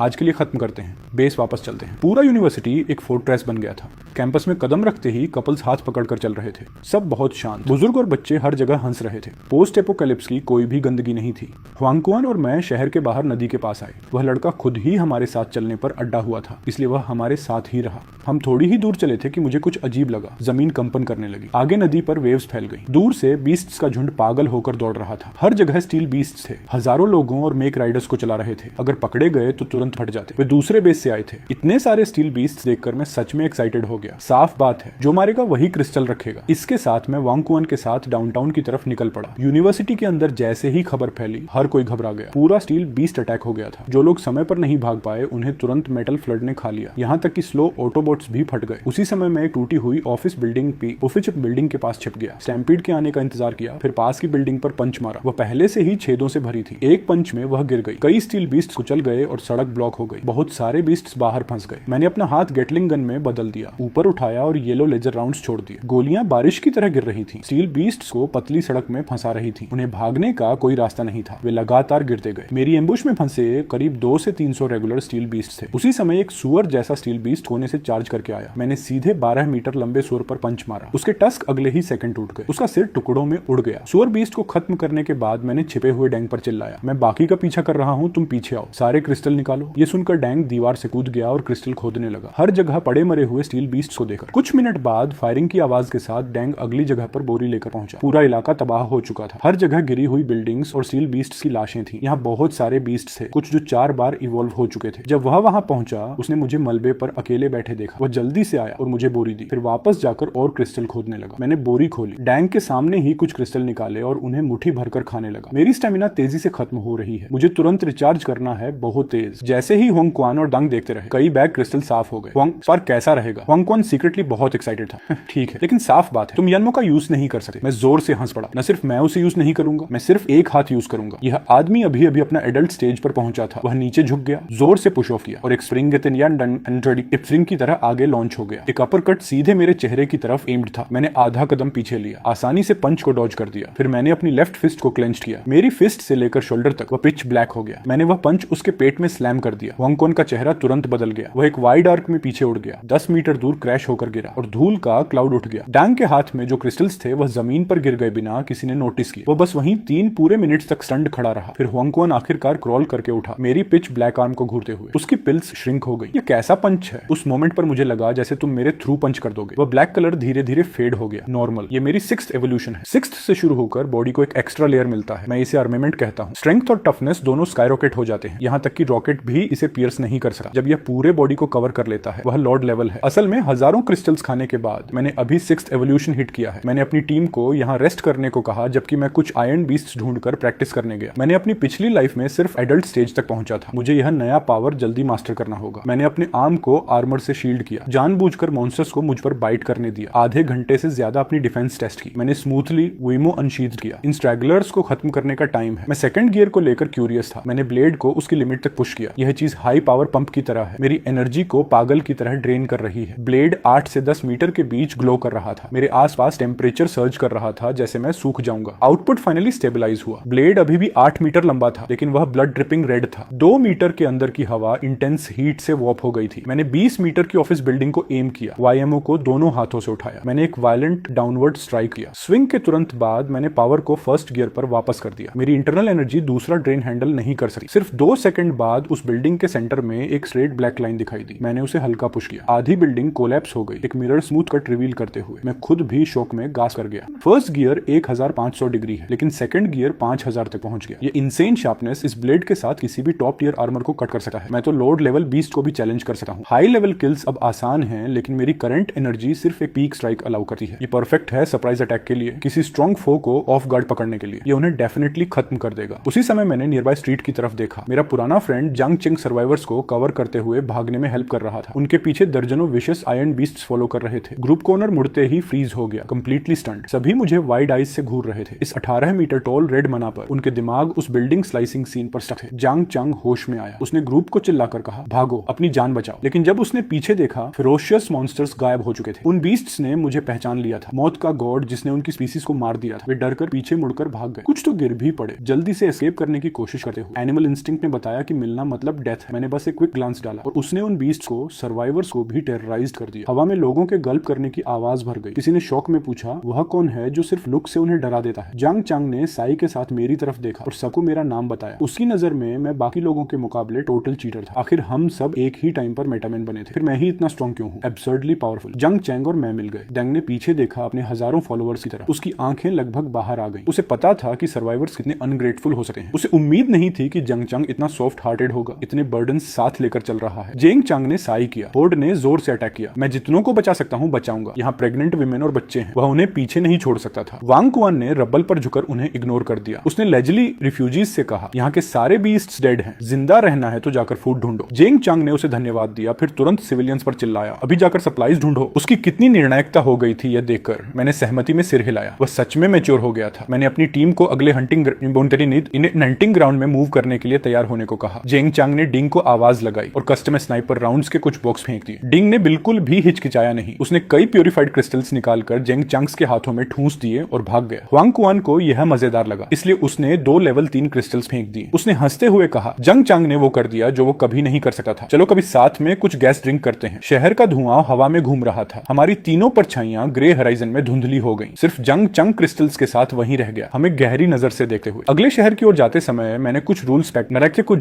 सेट करना शुरू किया। सोलो लूट तुम्हारा है रखने के लिए। टीम किल्स में लूट कंट्रीब्यूशन के हिसाब से डिवाइड होगा। डिंग साथ चलने को लेकर खुश था। उसने तुरंत अग्री कर लिया। होंगक्वान ने भी सिर हिलाया। मैंने आगे कहा, स्नाइपर ड्यूटी डिंग नहीं करेगा। वो कॉम्बैट में फायर ड्रॉ करेगा, टेरेन स्काउट करेगा, रिट्रीट कवर करेगा और फील्ड साफ करेगा। डिंग अचानक रुक गया। Covering retreat? उसने कराहते हुए कहा। ये तो सुसाइड मिशन है। अगर कोई बीस्ट मुझे और वांग को दौड़ाए और वो पीछे रह जाए तो उसका कुछ नहीं बचेगा। मैंने तुरंत जवाब दिया, अगर ये आसान होता तो मैं खुद कर लेता। मुझे तुम्हारी जरूरत क्यों होती? डिंग ने दांत भींच लिए। उसने खुद को तैयार किया और काम स्वीकार कर लिया। उसे पता था कि इस टीम में टिके रहने के लिए उसे अपनी वर्थ साबित करनी होगी। हुआंग क्वान पास में मुस्कुरा रहा था। मैंने उसकी तरफ मुड़कर उसका रोल बताया। तुम अब हमारे मेन डैमेज डीलर हो। सबसे पहले तुम टफ फोर्स को फेस करोगे। हुआंग क्वान की मुस्कान जम गई। क्यों मैं? तुम सबसे स्ट्रांग हो, मैं ही क्यों हिट लूं? मैंने साफ कहा। सबसे अच्छे स्टील को एज के लिए बचाओ। मेरे अल्टीमेट मूव्स बहुत एनर्जी ड्रेन करते हैं। उन्हें छोटे एनिमीज पर वेस्ट करना मजाक है। मुझे उन्हें वन शॉट किल्स के लिए बचाना है। और वैसे भी अगर मेरे जैसे प्रो सब कुछ करेगा तो मेरी स्टेटस खत्म हो जाएगी। हुआंग क्वान ने जोर से आंखें घुमाई। तुम बस अंडरडॉग खेलना चाहते हो। मैंने उसे इग्नोर कर दिया और रेडियो ऑन कर दिया। आज अच्छे दिन है, फुल ब्लास्ट में। चूंकि हम साथ काम कर रहे हैं, मैं सजेस्ट करता हूं कि हम एक बोल्ड बैडास टीम नेम रखें। हुआंग क्वान ने बादलों वाले आसमान की तरफ देखकर कहा कि हम कभी गॉड को भी मार देंगे। उसने कहा चलो हमारा नाम चैलेंज द हेवंस रख देते हैं। डिंग और मैं स्पीचलेस रह गए। ये नाम बहुत ही फ्लैशी है। मैंने तुरंत कहा नहीं, इसे बदलकर कुछ और कूल और नॉर्मल बनाते हैं। DeFi the heavens. डिंग ने तुरंत क्लैप करके अप्रूव किया। मैंने टीम रोल्स अनाउंस किए। मैं कैप्टन हूं, इसमें कोई सवाल नहीं। हुआंग क्वान डेप्यूटी है। डिंग रिलक्टेंटली स्क्वाड 1 का लीडर है। मैंने कहा मैं डिक्टेटर नहीं बनूंगा और अलग ओपिनियंस हमेशा वेलकम है। हुआंग क्वांग मुझे घूर रहा था, मन ही मन गालियां देते हुए। मैंने पहले ही सब नाम और पोजीशंस तय कर दिए, तो अब उनके पास कहने को क्या बचा है। डिंग बस एक्साइटेड था। फिर से क्लैप किया। उसने प्रॉमिस किया कि वो हर हाल में मेरे लीड को फॉलो करेगा। हुआंग क्वान ने मजाक किया कि उसके पास एक भी सोल्जर नहीं है, फिर भी वो इतना एक्साइटेड क्यों है। मैंने मुस्कुराकर डिंग के कंधे पर हाथ रखा और वादा किया कि भविष्य में उसे एंटी टैंक बैरेट दिलाऊंगा। इस स्क्रूड अप अपोकलिप्स में अकेले जाना डेथ सेंटेंस है। मुझे शुरू से समझ आ गया था कि वांग क्वान में फ्यूचर वॉरलॉर्ड बनने की स्किल्स है। उसे टीम में लाना मेरी सबसे बड़ी एडवांटेज है इस केओस में। मैं एक छोटा लेकिन अनस्टॉपेबल स्टील कॉम्बैट क्रू बनाना चाहता हूँ। इस ईरा में जहां हर किसी के पास मैक्स हैं और वॉरलॉर्ड्स वाइल्ड हैं, हम लड़ते हुए बाहर निकलेंगे। इस दुनिया में सिर्फ स्ट्रॉन्ग सर्वाइव करते हैं और गेम पहले ही शुरू हो चुका है। अगर हाथ में स्ट्रॉन्ग चिप्स नहीं है तो हाउस तुम्हें वाइप आउट कर देगा। चिंगजो जाते हुए हमें यांगचंग से गुजरना था। वह हनोंग आर्मी का मेन सेफ बेस है। 2 दिन बाद दोपहर में हम योंगचन पहुंचे। हन रिवर ब्रिज लगभग 10 किलोमीटर दूर था। ठंडी हवा हड्डियों तक काट रही थी। डिंग 100 मीटर लंबे ब्रिज पर खड़ा था और नीचे चमकती नदी को देख रहा था। ये यांगचंग जाने का रास्ता है, लेकिन अजीब बात, यहाँ कोई सोल नहीं है। ब्रिज के वार्निंग साइन में लिखा था रिवर में मॉन्स्टर से सावधान रहे। पिछले 2 दिनों में हमने हंदोंग के लगभग सारे एडल्ट सील बीस्ट खत्म कर दिए थे। ये देखकर हमें डर नहीं लगा, बल्कि हम एक्साइटेड हो गए। डिंग की तेज आंखों ने पानी के नीचे एक बड़ा शैडो देखा। मैंने तुरंत गो अहेड दिया। Same plan as always. Huang Quan थोड़ा चिंतित था। उसे डर था कि अगर वो गिरा तो सीधे नीचे सिंक हो जाएगा। मैंने उसे डांट कर कहा कि अगर वो स्लो करेगा तो उसे फिश फूड बना दूंगा। डिंग आगे बढ़ा और आइस ब्रिज डेक पर कदम रखा। हुआंग क्वान और मैं अपनी व्हीकल फॉर्म्स में बीच रास्ते तक ब्रिज पर उसके पीछे पीछे चले। सब कुछ अभी भी शांत था। डैंग बहुत ड्रामेटिक बनकर जानबूझकर फिसलने का नाटक करके फेस प्लांट कर गया। उसका बैकपैक फट गया और कुछ एनर्जी क्रिस्टल्स नदी में गिर गए। मैं हंसे बिना नहीं रह पाया। वो सच में बेट बनने में अच्छा हो रहा है। अचानक नदी पर एक विशाल वर्लपूल बनने लगा। हुआंग क्वान ने पानी को ध्यान से घूरते हुए मुझे बताया कि मॉन्स्टर ऊपर आ रहा है। पानी जोरदार दहाड़ के साथ फट गया। हर तरफ छपाक उड़ गया। एक विशाल काली मछली जो एक बिल्डिंग जितनी लंबी थी नदी से बाहर कूद आई। उसके 4 पंजे थे और उसके विशाल जबड़ों में रेजर टीथ भरे थे। मॉन्स्टर ने सीधे डैंग की तरफ छलांग लगाई। उसे पूरा निगलने की कोशिश करते हुए वापस गिर गया। डैंग पूरी आवाज से मदद के लिए चिल्लाया। हुआंग क्वान तुरंत एक मैच में ट्रांसफॉर्म हो गया, वॉर गॉड जैसी ओरा फैलाते हुए। उसने एक डेवास्टेटिंग पंच मारा सीधे मछली के साइड पर, लेकिन मछली के स्केल्स बहुत स्लिपरी थे, इसलिए पंच सिर्फ फिसल गया। बस स्पार्क्स की ट्रेल और एक टूटा हुआ स्केल छोड़ गया। मछली 10 मीटर दूर जाकर ब्रिज पर जोर से गिरी। उसने महसूस किया कि हुआंग क्वान डेंजरस है और वह वापस नदी में कूदने की कोशिश करने लगी। ठीक उसी समय जब वह कई मीटर ऊपर छलांग लगा रही थी, एमिटर, इससे पहले कि वह पानी तक पहुंच पाती, मेरी इन्फर्नो ब्लेड पहले ही रेड लाइटनिंग की स्ट्रीक बनकर नीचे कट मार चुकी थी। मौत को पास महसूस करके मॉन्स्टर ने इंस्टिंक्ट से अपना शरीर मोड़ा, लेकिन शार्प ब्लेड ने उसे सीधा काट दिया। उसे 2 हिस्सों में क्लीनली काटते हुए कट पर काले स्केल्स 5000 डिग्री हीट से लाल हो गए। मछली दर्द में तड़पते हुए ब्रिज पर गिर गई, जोर जोर से हिलने लगी। मैं अपनी बर्निंग ब्लेड के साथ आगे बढ़ा। बीस्ट जानता था कि वो बच नहीं सकता, इसलिए उसने अपना जबड़ा इतना खोला कि स्टील भी काट सके। मेरी तरफ झपट पड़ा। उसने सोचा शायद मेरा पूरा आर्म और हेड चबा लेगा, लेकिन मैंने डोड भी नहीं किया, बस अपना आर्मर्ड लेफ्ट आर्म ब्लॉक के लिए उठा दिया। मछली ने जोर से मेरे आर्म को काटा, लेकिन उसे स्क्रैच भी नहीं कर सकी। मैंने अपने राइट हैंड से ग्राइंडिंग ब्लेड घुमाया, जिससे स्पार्क्स की शावर उड़ गई। विशाल मछली का सिर सीधा ऊपर उछल गया और साइड में लुढ़क गया। पूरा फाइट साफ और तेज खत्म हो गया। 3 सेकंड भी नहीं लगे। डैंग जल्दी से भागकर आया और एक्साइटेड होकर बास्केटबॉल जितना बड़ा क्रिस्टल निकाल लिया, और जैसे ही वो उसे बैग में डालने वाला था, ब्रिज के दूसरी तरफ से एक आवाज आई। 5 हेवी टैंक्स आकर रुक गए और उनके साथ 15 रेड ट्रक्स ब्रिज पर चढ़ाए। ट्रक मेरे जैसे दिख रहे थे, बस थोड़े छोटे। उनके सिंबल्स देखकर साफ था कि वे कम से कम 2 बार इवॉल्व हो चुके थे। उनका लीडर तो चौथी एवोल्यूशन का था। उस टीम कैप्टन ने आते ही कहा कि यह उनका प्रे है, कई दिनों से यहाँ सेट किया हुआ है। हुआंग क्वान ने आंखें सिकोड़कर ठंडे स्वर में पूछा कि वो क्या चाहता है। उसने एरोगेंट होकर कहा कि क्रिस्टल उन्हें सौंप दो और हम योंगको आर्मी में कंस्क्रिप्ट किए जा रहे हैं। हांगन ने आखिर समझा कि ये रेगुलर ट्रूप्स असल में क्या है, बस बंदूकों वाले बुली हैं। कैप्टन ने हाथ हिलाया और 5 टैंक कैनन सीधे हमारी तरफ एम हो गए। उसने धमकी दी कि अगर हमने ओबे नहीं किया तो हम मर जाएंगे। मैंने प्रिटेंड सरेंडर किया और आगे बढ़ गया। साथ ही मैं यंग गवर्नर की तारीफ करने लगा, बस बेकार बातें करते हुए कह रहा था कि मैं गवर्नर को लंबे समय से एडमायर करता हूं और ज्वाइन करना चाहता हूं। मैंने हुआंग कुआन को देखा और डैंग को क्रिस्टल देने का इशारा किया। डैंग ने फ्रस्ट्रेटेड होकर क्रिस्टल उन्हें दे दिया। जैसे ही ट्रक वालों ने बड़ा क्रिस्टल देखा, उनकी आंखें बाहर आने को हो गई। कैप्टन उसे लेकर खुश हो गया और मेरी ओबीडियंट परफॉर्मेंस से थ्रिल्ड था। फिर उसके एक आदमी ने डैंग के भारी बैग को देखा और कैप्टन को कुछ फुसफुसाया। कैप्टन की आंखों में ग्रीड आ गई और उसने हमें योंगचेंग की एलीट जुयू स्क्वाड में रिकमेंड करने की बात कही, लेकिन पहले हमें सारे क्रिस्टल्स देने होंगे। यही एंट्री फी थी। मैंने इंटरेस्टेड बनने का नाटक किया और पास चला गया। ठीक उसके सामने खड़ा हो गया। वो अभी भी जुयू स्क्वाड की तारीफ कर रहा था। मैंने धीरे से इन्फर्नो ब्लेड का हैंडल निकाला और मुस्कुराया। मैं कुछ भी खा सकता हूँ लेकिन हार नहीं, इसलिए ज्वाइन करना भूल जाओ। मैंने इन्फर्नो को फुल पावर पर घुमा दिया। ब्लेड पर रेड फ्लेम्स जल उठे। ऊपर से मैंने चौथी एवोल्यूशन वाले ट्रक पर जोरदार वार किया। 1500 डिग्री ही और मेरी ताकत के साथ उसका सिर उड़ गया। वो घुटनों पर गिर पड़ा। लंगुन और भी पागल हो गया। उसने एक टैंक को एक पंच में स्क्रैप मेटल बना दिया। अंदर का मैक ड्राइवर भी कुचल गया। बाकी ट्रक आखिरकार होश में आए और समझ गए कि क्या हुआ है। 4 टैंक्स घबराकर तुरंत पलटने लगे। उनकी कैनन्स हम तीनों पर टारगेट थी। अगर हम अभी भी ब्रिज पर होते तो शायद मैं इसके बारे में सावधान रहता कि वह टूटकर हमें रिवर में गिरा दे, लेकिन इस रेंज पर यह इतना पास है। इन टिन कैंस को तोड़ना लगभग एक जोक है। टैंक ड्राइवर ने हमें मर जाने के लिए चिल्लाया। मैंने बस स्नीर किया, अपना लेफ्ट आर्म आर्मर उठाया और बैर हैंड से कैनन को ब्लॉक कर दिया एक मफल्ड बूम के साथ। शॉर्ट बैरल से बाहर ही नहीं निकला और अंदर ही एक्सप्लोड हो गया। मैंने अपनी इन्फर्नल ब्लेड घुमाई और उस टूटी हुई टैंक को उसी के साथ खत्म कर दिया। उन्हें आधे में काट सकता था। दूसरी तरफ हैंग ने बाकी बची टैंक्स को स्मैश कर दिया। फिर उसने अपनी लेजर गन वाइल्ड तरीके से चलाई और बाकी सभी मैक्स को वाइप आउट कर दिया। डेन ब्रिज के पास क्राउच किया हुआ था। अपनी कस्टम स्नाइपर राइफल उठाए। उसने स्काई की तरफ शॉट फायर किया। स्काउट ड्रोन को परफेक्टली हिट किया और उसे स्मोक में नीचे गिरा दिया। उसने हमें रिट्रीट करने के लिए शाउट किया। ड्रोन ने जरूर फुटेज वापस भेज दी होगी। रीइंफोर्समेंट्स जल्द ही आ जाएंगे। मैं एम्प्टी हैंडेड जाना नहीं चाहता था। मैंने ट्रक क्रिस्टल्स उठाए और भाग गया। वे कवर और रिकॉन के लिए पीछे रहे। हैंग और मैं साइड बाय साइड राइड कर रहे थे, हाईवे पर स्पीड से दौड़ते हुए। हैंग आखिर में पैनिक करने लगा। मुझे इस सब में घसीटने के लिए कर्स कर रहा था। उसे यकीन नहीं हो रहा था कि हमने आर्मी टैंक से फाइट किया है। आमतौर पर वह उनसे डर जाता। अब हमारे पीछे पूरी आर्मी लगेगी। मैंने उसे काल्म रहने को कहा। पूरा एम्पायर टोटल केओस में है। यांग सिटी का गवर्नर जांग त्यानून सिर्फ एक वॉरलॉर्ड है जो पावर ढूंढ रहा है। केओस स्ट्रॉन्ग लोगों को जन्म देता है। हर स्ट्रॉन्ग ग्रुप रोग हो रहा है। वे हमें एम्पायर वाइड हंट नहीं करेंगे। हमारे पास खोने के लिए कुछ भी नहीं है। हम जब चाहें भाग सकते हैं। जेंग की रेगट मिलिशिया को भूल जाओ। अगर रियल आर्मी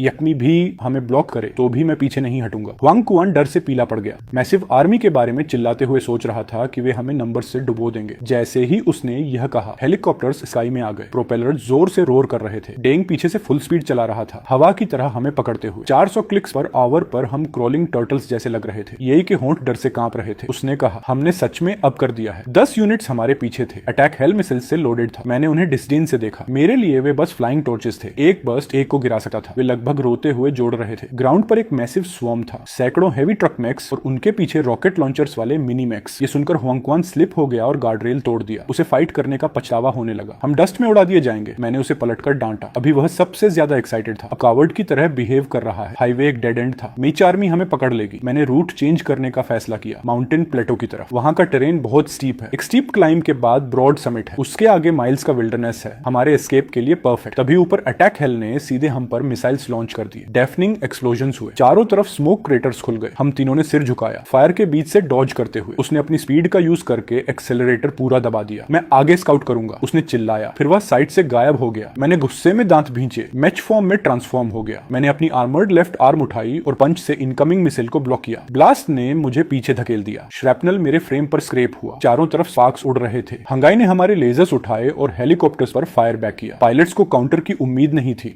हमने 4 या 5 को डाउन कर दिया। बाकी डर से भाग गए, तुरंत पीछे हट गए। पास आने की हिम्मत नहीं की। इस छोटे से ओपनिंग का फायदा उठाकर हुआंग और मैं प्लेटो की तरफ दौड़ पड़े। थोड़ी देर बाद हैवी ट्रक आर्मी वहां पहुंच गई। 18 मीटर ब्लू मेज के नेतृत्व में जो हेली रैकेज देख रहा था, उसने उन्हें यूजलेस कहकर कर्ज किया। उसने हमें किसी भी कीमत पर डिस्ट्रॉय करने के लिए और मिसाइल्स फायर करने का आदेश दिया। स्काई में पायलट्स इंसल्ट से गुस्से में थे, कंट्रोल्स को कसकर पकड़ते हुए। अंदर ही अंदर वे कैप्टन जेंग ननजुन को डिस्पाइज करते थे। उसका कोई रिस्पेक्ट नहीं था। वो पहले लोकल कॉन्ट्रैक्टर था, बस एक कॉमन थग। उसके पास बस कुछ हैवी ट्रक्स थे और वह गवर्नर को सकअप करता था। और अब वह रियल सोल्जर्स को बॉस कर रहा है। ये पूरी तरह डिस्ग्रेस है। समिट के पवेलियन में 100 का पीछा किया जा रहा था। उसने अपना रिजोल्व सील्ड किया, एक परफेक्ट शॉट फायर किया और एक हेलीकॉप्टर उड़ा दिया। हेली क्रैश होते हुए देख रहा था। उसके हाथ स्वेट से भीग रहे थे। उसने गाली दी, रोना चाहता था। मैंने कहा, अब कोई वापसी नहीं है। आपदा से पहले वह एक लॉ अबाइडिंग नागरिक था। अब वह आर्मी से लड़ रहा है, लेकिन यह थ्रिल एडिक्टिव है। हम माउंटेन बेस पहुंचे और नेक फॉर्म में चढ़ना शुरू किया। अनंत मिसाइल्स हमारा पीछा कर रहे थे। रॉकेट्स और मशीन गन फायर बारिश की तरह नीचे गिर रही थी। थी। सिर्फ कुछ सेकंड में एंशिएंट साइट बर्बाद हो गई। पत्थर हर जगह उड़ रहे थे। एक मिसाइल जो सफेद स्मोक छोड़ रहा था हुआंग कुआन की पीठ की तरफ जा रहा था। मैंने अपना लेफ्ट हैंड बढ़ाया, मेरा आर्मर ने मिसाइल को पकड़ लिया। एक्सप्लोजन मेरे पीछे हुआ। शॉक वेव ने हुआंग को गिरा दिया। मैंने उसके लिए गुर्राते हुए कहा, भागो, मेरी चिंता मत करो, बस इस माउंटेन को पार करो, फिर हम होम फ्री हैं। हुआंग कुआन उठा और दौड़ा, समिट की तरफ चार्ज किया। उसी समय तुम स्नाइपर राइफल ऊपर पर थी। वह रीपर की लिस्ट जैसी थी, एक शॉट, एक किल। हेलीकॉप्टर्स गिरते जा रहे थे। लो कैप्टन जंग ने अपनी प्रेशियस रिसोर्सेज को एक एक करके क्रैश होते देखा। वह गुस्से में चिल्ला रहा था, जानता था कि अगर उसने यह गियर खो दिया तो वह ट्रबल में पड़ जाएगा। फ्यूरी में उसने ऑर्डर दिया। 1 दर्जन रॉकेट बेरिंग मैक्स लाइन में आ गए फॉर्मेशन में। सभी बैरल्स ऊपर की तरफ एम थे सप्रेसिव फायर के लिए और डे को खत्म करने के लिए। यही की आंखें डर से चौड़ी हो गईं। उसने कहा, सावधान रहो कैप्टन। फिर वह 100 मीटर क्लिफ से पीछे मुड़ गया। उसने फेथ का लीप लिया विशाल माउंटेन्स में। उसी एग्जैक्ट मोमेंट पर रॉकेट्स ने पीक पर स्लैम किया। फ्लैट समिट तुरंत लेवल्ड हो गया। हुआंग कुआन पसीने से भीग गया। खुश था कि वह ऊपर नहीं था। आधे रास्ते में मैंने रेड देखा। मेरी यानमो ब्लेड साइथ जैसी थी, फायरी लाइट से फट रही थी। जो भी ट्रक चार्ज करता था वह पेपर की तरह कट हो रहा था। दर्जनों तुरंत मारे गए, बाकी सभी डर गए। कोई आगे बढ़ने की हिम्मत नहीं कर रहा था। हम सब ट्रक्स हैं, फिर मैं इतना बीस्ट क्यों हूँ? जंग मेरी ब्लेड को घूर रहा था। उसकी आंखों में ग्रीड थी। ये एक लेजेंडरी वेपन है। उसने रॉकेट्स को रुकने का ऑर्डर दिया ताकि ब्लेड इंटैक्ट रहे। फिर उसने बाकी भेज दिए मुझे नंबर से एग्जॉस्ट करने के लिए। रॉकेट फायर बंद होने से प्रेशर कम हुआ। हैंक के लेजर कवर के नीचे मैं आखिरकार टॉप पर पहुंच गया। पीछे देखते हुए स्लोप तक मैच रेकेज हर जगह था। शुरुआती कैटेक्लिज्म में मैक्स की पावर डरावनी थी। अगर हेलास और रॉकेट्स नहीं होते तो ये 100 यूनिट्स पहले ही खत्म हो जाते। हमने उनके हेवी ट्रक्स वाइप आउट कर दिए थे। जंग यंजीन एरोगेंट खड़ा था। 100 मीटर नीचे पहाड़ी से चिल्ला रहा था। हमें कहा, हमारे वेपन्स दे दो और वह हमें बॉडीज इंटैक्ट रखने देगा। मैंने पीछे थिक वाइल्ड फॉरेस्ट देखा और मॉकिंगली स्नीयर किया। उसकी नंबर से वह मुझे रोक नहीं सका। अगर मैं इन डीप वुड्स में कूद जाऊं, उनकी बड़ी ट्रूप मूव भी नहीं कर पाएगी। लेकिन जांग यंजीन ने कोल्डली जवाब दिया। मुझे सच में लगा उसका स्टॉल करना हमें थकाने के लिए था। मुझे अचानक बुरा फीलिंग आया, कुछ गलत है। फिर माउंटेन के फुट रोड पर लगभग 1000 हैवी मशीन्स आ गईं। ट्रक ड्राइवर्स, एक्सकवेटर्स, अर्थ मूवर्स, जो चाहो सब था। ये यांग सिटी की मैसिव फोर्सेस से चुनी हुई एलिट जुयू यूनिट थी। उस एंडलेस स्टील फ्लड को देखकर हुआंग कुआन भी डर से निकल गया। उसने कॉम्पेंसेशन क्रिस्टल्स देने की कोशिश की ताकि मामला खत्म हो जाए। जेंग यंजिन ने माउंटेन पर पड़े कॉर्पसेस और रेक्वेज को देखकर ट्विस्टेड एक्सप्रेशन के साथ अपने डेड ब्रदर्स के बारे में चिल्लाया। अब हम सिर्फ कुछ क्रिस्टल्स देकर मामला खत्म करना चाहते हैं। कोई वे नहीं, आज उसे दोनों लोग और ब्लेड चाहिए। मुझे पता था उस बूढ़े डॉग ने बहुत लूज किया था और उसे मेरी ब्लेड की जरूरत थी अपनी फेलियर छुपाने के लिए। इसलिए मैंने बस पागलों की तरह हंसना शुरू किया और उसकी तरफ बैट फेंका। कोई गन्स या कैनन्स इस्तेमाल नहीं करेगा। मैं यहाँ अकेला सबको फेस करूंगा। हुआंग कुआन ने मेरा शोल्डर पकड़ लिया डर से और मुझे पागल कहा। यहाँ रुकना मतलब मरना था। लेकिन जेंग यानजुन डर गया कि मैं पीछे हट जाऊंगा। तुरंत बिना हेजिटेशन एग्री कर गया। उसे पता था हमारे पास लेजर गन्स हैं और फ्रंट अटैक में उसे हेवी कैजुअलिटीज होंगी। अगर उन्होंने मुझे सच में पुश किया तो मैं शायद उस लेजेंडरी ब्लेड को भी डिस्ट्रॉय कर दूं और वह सब खो देगा। उसी समय लीफ ईगल, जो बुरी हालत में था, पीछे स्लोप से ऊपर चढ़ाया हांफते हुए। वह बच्चा पहले भाग चुका था लेकिन इनएक्सप्लिकेबली वापस हमारे साथ लड़ने आ गया। नीचे 1000 हेवी मैक्स को देखते हुए मैंने उनसे कहा, अगर हम फॉरेस्ट में छुप भी जाएं तो ये लोग शायद हमें ट्रैक कर लेंगे। बाहर निकलने का एक ही तरीका है, यहीं फाइट करना और उन्हें यहाँ वीकन करना। हमें रात तक होल्ड करना होगा। जैसे ही अंधेरा होगा और हम माउंटेन में डीप जाएंगे, वे लाइट्स के साथ चेस करने की हिम्मत नहीं करेंगे या फिर स्टील बीस्ट्स उन्हें पकड़ लेंगे। मैंने लीफ ईगल से कहा, टॉप टियर क्रिस्टल जो बिग फिश ने गिराया था उसे दे दो, फिर हुआंग कुआन को लेकर रिट्रीट करो। हुआंग कुआन ने बिना हेजिटेशन के क्रिस्टल्स का एक मुट्ठी उठाया और अपने मुंह में डाल लिया, खुद को रिचार्ज करने के लिए। उसने जंग यंजुन पहाड़ पर चिल्लाया, अगर तुम अपनी जान के साथ जुआ खेलना चाहते हो तो मुझे भी शामिल कर लो। जंग यंजुन ने हुआंग कुआन को ऐसे घूरा जैसे उसने उसके परिवार को मार दिया हो। दांत पीसते हुए चेतावनी दी कि आज कोई भी जिंदा नहीं बचेगा। उसने कहा, आज कोई भी जिंदा बाहर नहीं जाएगा। वांग कुआन और लीफ ईगल ने भागने से इनकार कर दिया। ठीक है, फिर चलो पुराने तरीके से करते हैं और पूरी ताकत लगाते हैं। मैंने उस बड़े मछली से लिया हुआ टॉप क्रिस्टल निगल लिया, अपने जोड़ों को ढीला किया और पहाड़ के नीचे चिल्लाया, मेरा नाम लिनक्विंग है। मैं ही हूँ जो तुम सबको नर्क में भेजने वाला हूँ। वांग कुआन और लीफ ईगल ने भी अपने नाम चिल्लाए। डंगांजन नीचे से घूर रहा था, हमारे नाम याद करने की भी जहमत नहीं उठा रहा था। उसने अपने लोगों को आदेश दिया कि 300 की लहरों में हमला करो, बारी बारी से पहाड़ पर चढ़ो। मैंने गुर्राते हुए कहा, सब तैयार हो जाओ। कुछ सेकंड बाद पहली लहर मशीन मैन पागल कुत्तों की तरह दौड़ पड़ी। एक एक्सकावेटर के हाथ में हाई स्पीड घूमने वाली ड्रिल थी। वह सीधे मेरी छाती की तरफ आ रही थी। उस तरह की ड्रिल 1 सेकंड में पत्थर भी तोड़ सकती थी। मैंने बिल्कुल भी डॉज नहीं किया। मैंने बस अपनी आर्मर्ड लेफ्ट आर्म घुमाई और जोर से मुक्का मारा। ऑनपेटर भी मेरी मौत पर हंस रहा था। जांग जंजीन का चेहरा तुरंत बदल गया। उसे समझ आ गया कि कुछ गलत है। इस कैनन फोडर को नहीं पता था कि मेरी लेफ्ट आर्म कितनी ताकतवर है। एक क्रैकिंग साउंड के साथ एक्सकवेटर की ड्रिल और पूरा हाथ टूटकर बिखर गया। फिर मैंने घूमकर उसकी छाती में मुक्का मारा और उसी स्प्लिट सेकंड में उसका अंदरूनी क्रिस्टल निकालकर पूरा निकल गया। वह कॉम्बो इतना स्मूथ था कि 2 सेकंड भी नहीं लगे। बाकी सबको मेरी तरफ आते देख मैंने फ्लेम डीमन ब्लेड का हैंडल निकाल लिया। उन ट्रक वालों ने मुझे खाली हैंडल घुमाते देख लगभग हंस पड़े। अगले सेकंड ब्लेड का डिमोनिक ड्रैगन हेड बाहर निकला और 8 मीटर की क्रिम्सन आर्क निकली। हमारे आसपास की हवा तेज हीट से फट गई। आगे की 4 ट्रक्स तुरंत रिएक्ट भी नहीं कर पाई और आधी कट गई। लीफ ईगल साइड से गोस्ट की तरह आया और तेजी से लाशों से क्रिस्टल्स लूटने लगा। दूसरी तरफ होंगक्वान वॉर गॉड की तरह लड़ रहा था, आयरन फिस्ट से तबाही मचा रहा था। 30 सेकंड से भी कम में उसने 7-8 ट्रक्स को स्क्रैप में बदल दिया। हम दोनों ने पहाड़ की चोटी को संभाल लिया था, एक भी दुश्मन आगे नहीं आने दिया। मैं हर बार फ्लेम डीमन ब्लेड घुमाता और कई मैक्स को आसानी से काट देता। हर स्विंग में कई दुश्मन गिरते थे, जमीन पर टूटे हुए हिस्से और बॉडीज बिखरी पड़ी थी। मैंने 100 से ज्यादा मशीन मैन को लगातार काट दिया जब तक मेरे हाथ थक नहीं गए। लीफ ईगल जल्दी से ताजा क्रिस्टल्स का बंडल लेकर आया और मुझे और हुआंग कुआन को खिलाने लगा। अपने लोगों को डर कर पीछे हटते देख जेंग जेंग जानजोड़ इतना गुस्सा हुआ कि उसने वहीं खून उगल दिया। उसने बंदूक निकाली और चिल्लाया, जो भी पीछे हटेगा उसे वहीं गोली मार दूंगा। मैंने कुछ और क्रिस्टल्स निकले, आसमान की तरफ देखा और हुआंग कुआन से कहा कि और हिट मत लो, 10 मिनट और दे दो। जैसे ही सूरज डूबेगा हम पहाड़ों में गायब हो जाएंगे और कोई ट्रेस नहीं मिलेगा। जंग यन जंग समझ गया कि मैं समय खींच रहा हूँ। वह घबरा गया और खुद बड़ा बैटल एक्स लेकर चढ़ाई शुरू कर दी। मैंने पोंगकुआन को चिल्लाया और हम दोनों ने लेजर गन्स उठा लिए। बिना किसी हिचकिचाहट के हमने पहाड़ी के बीच से फायरिंग शुरू कर दी। उस तेज फायर ने कई ट्रक्स को चीर दिया। जंग जून जून भी डर कर पीछे हट गया और छुप गया। वह मुझे गालियां दे रहा था कि हमने गन्स का वादा तोड़ा। मैंने ठंडी हंसी हंसी और कहा कि बिजनेस में स्ट्रेटेजी होती है। क्या उसे लगता है मैं बेवकूफ हूँ जो नाइफ फाइट करता रहूंगा? लेजर गन्स क्लोज कॉम्बैट से बहुत तेज मारते हैं। 5 सेकंड में मैंने दर्जनों को गिरा दिया। जेंग यानजुन पागल हो गया और पूरी ताकत से ऊपर चढ़ने लगा। वांग कुआन की गन एक पागल मेक ने छीन ली और दर्जनों ने उसे घेर लिया। ऐसा लग रहा था कि हुआंग हुआन खत्म हो गया है। मैं दौड़कर गया और कुछ हेड्स काट दिए। तभी पीछे से खतरा महसूस हुआ। मैंने बिना देखे ही अपनी आर्मर्ड लेफ्ट आर्म पीछे घुमा दी। मेटल की तेज आवाज आई। मेरी लेफ्ट आर्म ने जंग यंजुन का एक्स रोक दिया। कुछ सेकंड में ही सैकड़ों मैचमैन पहाड़ की चोटी पर आ गए। हम पूरी तरह से घिर चुके थे। मैंने दुश्मनों को ठंडी नजर से स्कैन किया और हुआंग कुआन को चिल्लाकर कहा कि पीछे हटने के लिए तैयार हो जाओ।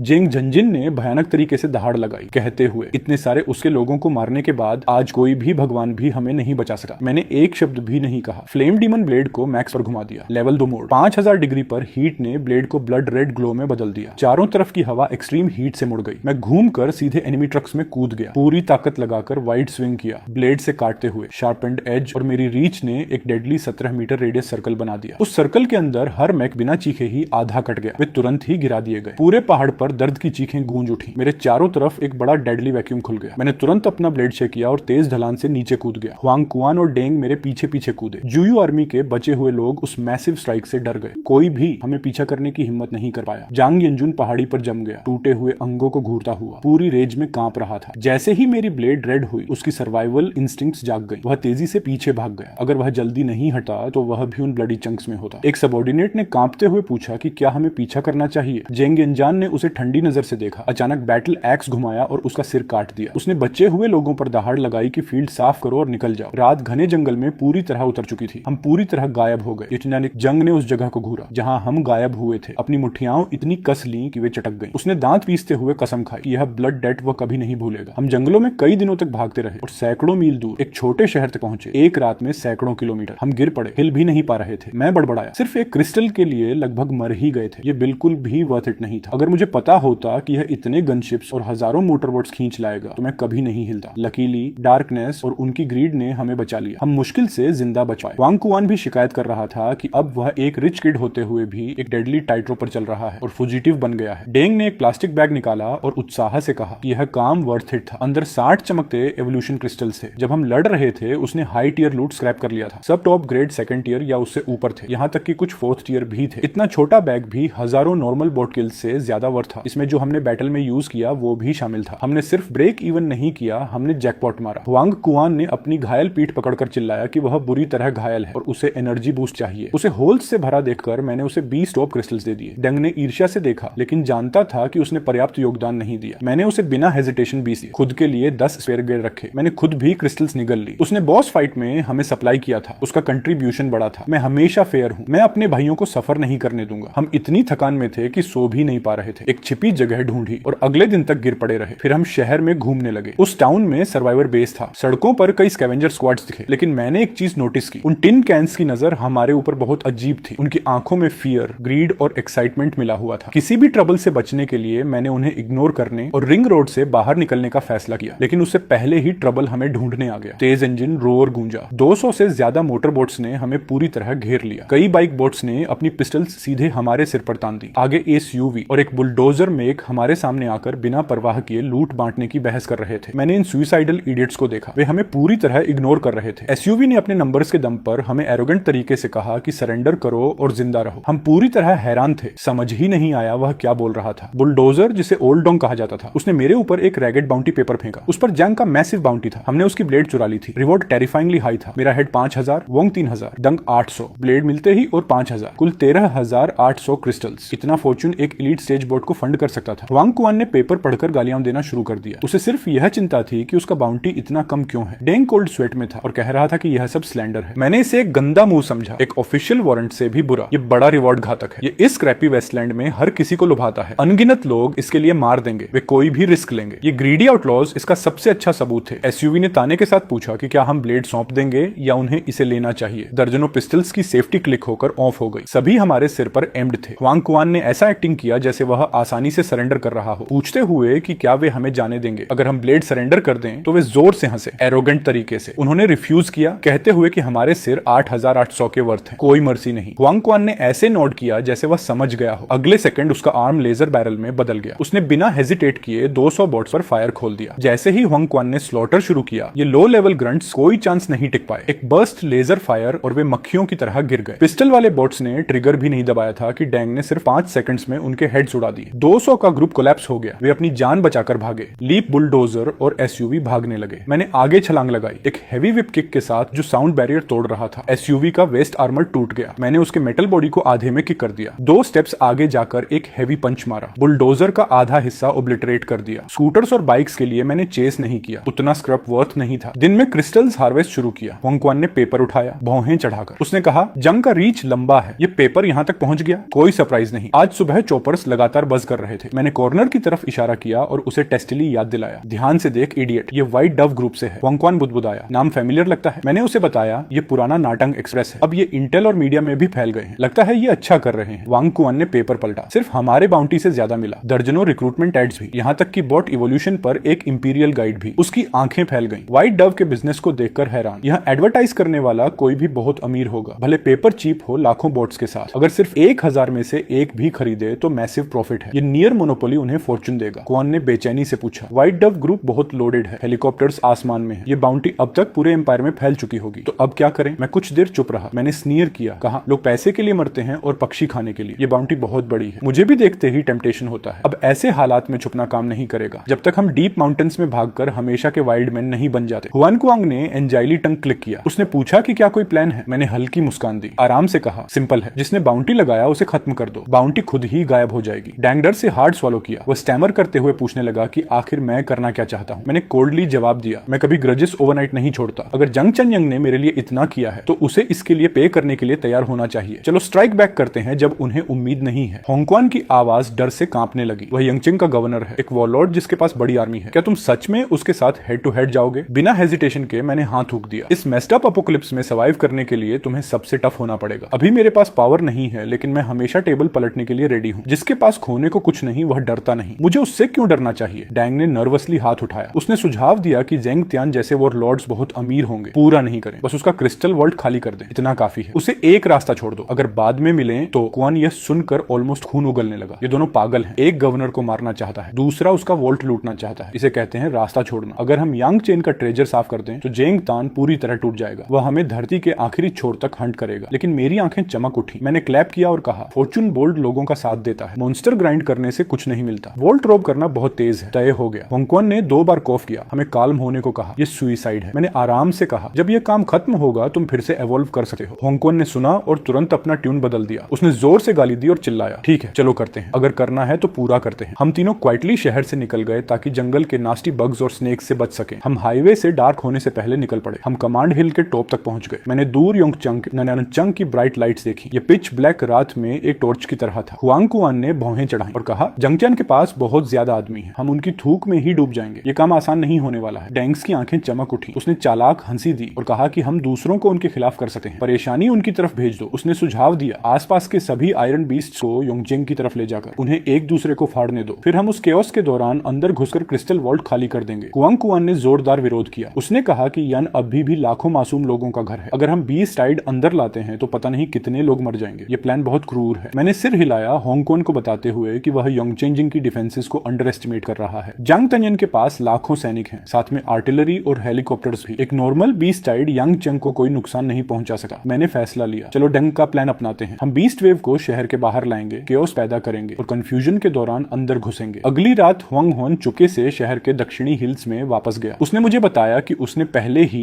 एक इन्फॉर्मेंट के लिए बड़ी दौलत दी थी। पता चला कि क्रिस्टल्स हमारे वेयरहाउस 82 शांग युआन रोड में छिपे हैं। उसने पिच ब्लैक स्काई की तरफ देखा और हमें डे सिग्नल का इंतजार करने को कहा। कुछ देर बाद कवासाकी की रोर रात को चीरती हुई आई। डे पागलों की तरह योंगचंग की तरफ दौड़ रहा था। वांग क्वान ने पीछे विशाल आयरन बीस्ट्स के झुंड को देखा और उसे बड़ा थम्स अप दिया। उसने कहा उसने कमाल कर दिया और उन मॉन्स्टर्स को ल्योर करने के लिए मैंने दिन भर में 200 से ज्यादा क्रिस्टल्स हंट किए और सारे डैंग को बैट के तौर पर दे दिए। डैंग ने परफेक्ट टेल स्पिन किया, बाइक को हिल्स बेस पर स्टेडी रखा। वह सांस फूलते हुए हमारे पास भागा। हंगन ने उसके कंधे पर थपकी दी, मुस्कुराते हुए उसके काम की तारीफ की। बाद में हम तुम्हें बड़ा रिवॉर्ड देंगे। लेकिन डे अचानक पलट गया, डर से कांपते हुए। उसने ट्रेम्बलिंग वॉइस में कहा कि उसने ऐसा कुछ नहीं किया। अब योंगचंग के बाहर मॉन्स्टर्स रोर गूंज रहा था। दूर दूर तक आयरन बीस्ट्स थे। ग्लोइंग रेड आईज के साथ वे पागलों की तरह चार्ज कर रहे थे। डंग पूरी तरह कंफ्यूज हो गया। उसने स्वेयर किया। उसने सिर्फ कुछ क्रिस्टल्स फेंके थे, लेकिन शहर के हर मॉन्स्टर अचानक पागल होकर बाहर निकल आया। इस एंडलेस बीस्ट टाइड को योंगचंग की तरफ आते देख बाहर के बाइकर्स डर कर शहर की तरफ भाग गए। मैं इस मैसेज से स्टन्ड, इसी मैसेज से सेंटर था। ये 1 लाख बीस्ट से भी ज्यादा था। लगता था जैसे आसपास के हर शहर से मॉन्स्टर्स आ गए हों। मैंने डैंग को कॉलर से पकड़कर पूछा कि उसने ये डिजास्टर कैसे किया। डंग खुद को रौंड दिखाते हुए अपना सैक खोल दिया। वह अभी भी टॉप ग्रेड क्रिस्टल्स से भरा था। उसने कोई भी इस्तेमाल नहीं किया था। उसने रोते हुए कहा कि बेट इस्तेमाल ही नहीं हो पाया। मैं चौंक गया। लगता है यांग चांग को एक फ्रीक नेचुरल बीस्ट टाइड लग गया है, एक once in a century disaster. लेकिन यह हमारा गोल्डन चांस है, इसलिए मैंने हमें क्योस में शहर के अंदर घुसने का आदेश दिया। अब तक यंगचंग का मेन गेट वॉर जोन बन चुका था। गन फायर डेफनिंग था। स्मोक ने आधा आसमान ढक दिया था। बाइकर ट्रूप्स मौत तक गेट बचाने के लिए लड़ रहे थे। सैकड़ों टैंक्स जमीन पर लगातार फायर कर रहे थे। हेलीकॉप्टर्स के गन बैरल्स हवा में ओवरहीटेड हो रहे थे। आयरन बीस्ट्स किसी नशे में लग रहे थे, बिना डर के आगे बढ़ रहे थे, अपने डेड के ढेर पर चढ़कर पुश कर रहे थे। बसेस से लंबे म्यूटेंट राइनोस मिसाइल से भी नहीं रुक रहे थे। 20 मीटर से ऊंचे फ्यूरियस ब्लैक बेयर्स एक पंच में बिल्डिंग्स तोड़ रहे थे। हर तरह के डरावने जायंट म्यूटेंट्स बैटलफील्ड पर अपनी ब्रूटल पावर दिखा रहे थे। यंगचंग की डिफेंसेस लगातार पीछे हट रही थी। उन्हें आउटर लाइंस छोड़नी पड़ी। हुआंग कुआन और मैं तुरंत ट्रक फॉर्म में बदल गए। डिफेंसेस पतली होने के साथ हम शहर के एज से अंदर घुस गए। इस बार हमारे पास साफ टारगेट था, वेयरहाउस 88 शंगयुन रोड। ये अपोकलिप्स के बाद एक लॉजिस्टिक्स हब हुआ करता था। अब ये इमरजेंसी क्रिस्टल डेपो बन गया था। डेंग ने देखा कि स्ट्रीट लाइट्स अभी भी ऑन है और उसने खुद से यहाँ पावर कट करने का वॉलंटियर किया। फिर हमें कवर देने के लिए एक हाई स्पॉट ढूंढने चला गया। मैंने उसे सावधान रहने को कहा। ये अभी भी एक मिलिट्री जोन है जहाँ हर समय हैवी सिक्योरिटी रहती है, लेकिन अब भी मेन फोर्सेस शहर की रक्षा के लिए भेज दिए गए हैं। पीछे सिर्फ कुछ स्कैटर्ड पेट्रोल टीम्स ही बची हैं। हुआंग कुआन और मैं अंधेरे में गोस्ट्स की तरह आगे बढ़े। हमने चुपचाप कई सेंचुरीज को एक के बाद एक खत्म किया। जल्द ही हम वेयरहाउस के पास पहुंच गए। वेयरहाउस के एंट्रेंस पर 50 फुली आर्म्ड डर्ट हॉलर्स खड़े थे, सभी साइबॉर्ग्स। एक क्रू मेंबर घबराते हुए जेंग जोंग जेनन से पूछ रहा था कि फ्रंट लाइन्स ट्रबल में है, क्या हमें हेल्प करने जाना चाहिए। जांग यान ने अचानक गाली दी और जोर से चिल्लाया, जो मरना चाहता है वो आगे जाए। फिर उसने गर्व से कहा कि फ्रंट लाइन एक डेथ ट्रैप है, इसलिए उसने अपना दिमाग लगाकर और अपने कनेक्शंस इस्तेमाल करके अपने मैन को वेयरहाउस ड्यूटी दिलवाई। एक चालाक आदमी तुरंत चापलूसी करने लगा और बोला, आप बहुत समझदार हैं बॉस जांग। हमें यह आराम की ड्यूटी सिर्फ इसलिए मिली क्योंकि आप हमें अपना मानते हैं। जांग यानजिन ने तारीफ का मजा लिया और सलाह दी। उसने कहा कि उनकी लाइन ऑफ वर्क में मसल काफी नहीं है, स्ट्रीट स्मार्ट्स चाहिए। हर चीज में रश करना और 10 लाइव्स भी काफी नहीं है। उसने सीरियस बनने का नाटक किया और चारों तरफ देखा। अचानक उसने साई किया। फिर वह सीरियसली बकवास करने लगा, दावा करते हुए कि आज रात के फ्लड कंट्रोल प्रोजेक्ट के दौरान एक इनसाइडर ने क्योस का फायदा उठाकर वेयरहाउस पर हमला किया। उन्होंने पूरे 5000 क्रिस्टल्स खो दिए। वह आदमी वहीं पर पूरी तरह डम्बस्ट्रक रह गया। उसने तुरंत बोल दिया, आपके रहते बॉस जैंग, कौन सा इडियट हमें छूने की हिम्मत करेगा। जांग यानजिन की आंखें एकदम विशियस हो गईं और उसने उस क्लूलेस वर्कर को डेडली घूरा। अगले सेकंड उसने वेयरहाउस का दरवाजा लात मारकर खोल दिया। उसका आर्म तुरंत एक ह्यूज मशीन गन बैरल में बदल गया और वेयरहाउस के अंदर इनर डोर के पास खड़े 7 या 8 रेगुलर आर्म्ड गार्ड्स की तरफ पॉइंटेड होकर ब्रूटल बर्स्ट फायर कर दिया। वे गरीब लोग चीखने का भी समय नहीं पा सके और अपने ही आदमी द्वारा गोली मारकर ढेर हो गए। जांग जान जंग ने कोल्डली जमीन पर पड़े बॉडीज की तरफ इशारा किया और उस क्रूमैन से पूछा कि क्या अब भी उसे लगता है कोई उन्हें लूट नहीं सकता। वह साइबोर्ग इतना डर गया कि हकलाने लगा और माफी मांगने ही वाला था कि उसके बगल वाले दूसरे साइबोर्ग ने स्पाइक वाली बैट घुमाई और उसका सिर फोड़ दिया। बैट वाला आदमी जांग यानजुन के पास गया और जल्दी से जोड़ दिया। डैमेज देखकर लगता है बहुत बड़ा राइट हुआ होगा। कम से कम 8000 क्रिस्टल्स तो खो गए होंगे। जांग यानजिन ने उस आदमी को रियल एप्रिसिएशन से देखा, उसकी समझदारी की तारीफ की। उसने उसे तुरंत स्क्वाड लीडर बना दिया। उस बास्टर्ड ने टीम को डोर गार्ड करने का ऑर्डर दिया और खुद स्वैगर करते हुए अंदर चला गया, अपने फायदे की प्लानिंग करते हुए। हुआंग कुआन और मैं शेडोज में खड़े ये सब शौक में देख रहे थे। विश्वास ही नहीं हो रहा था।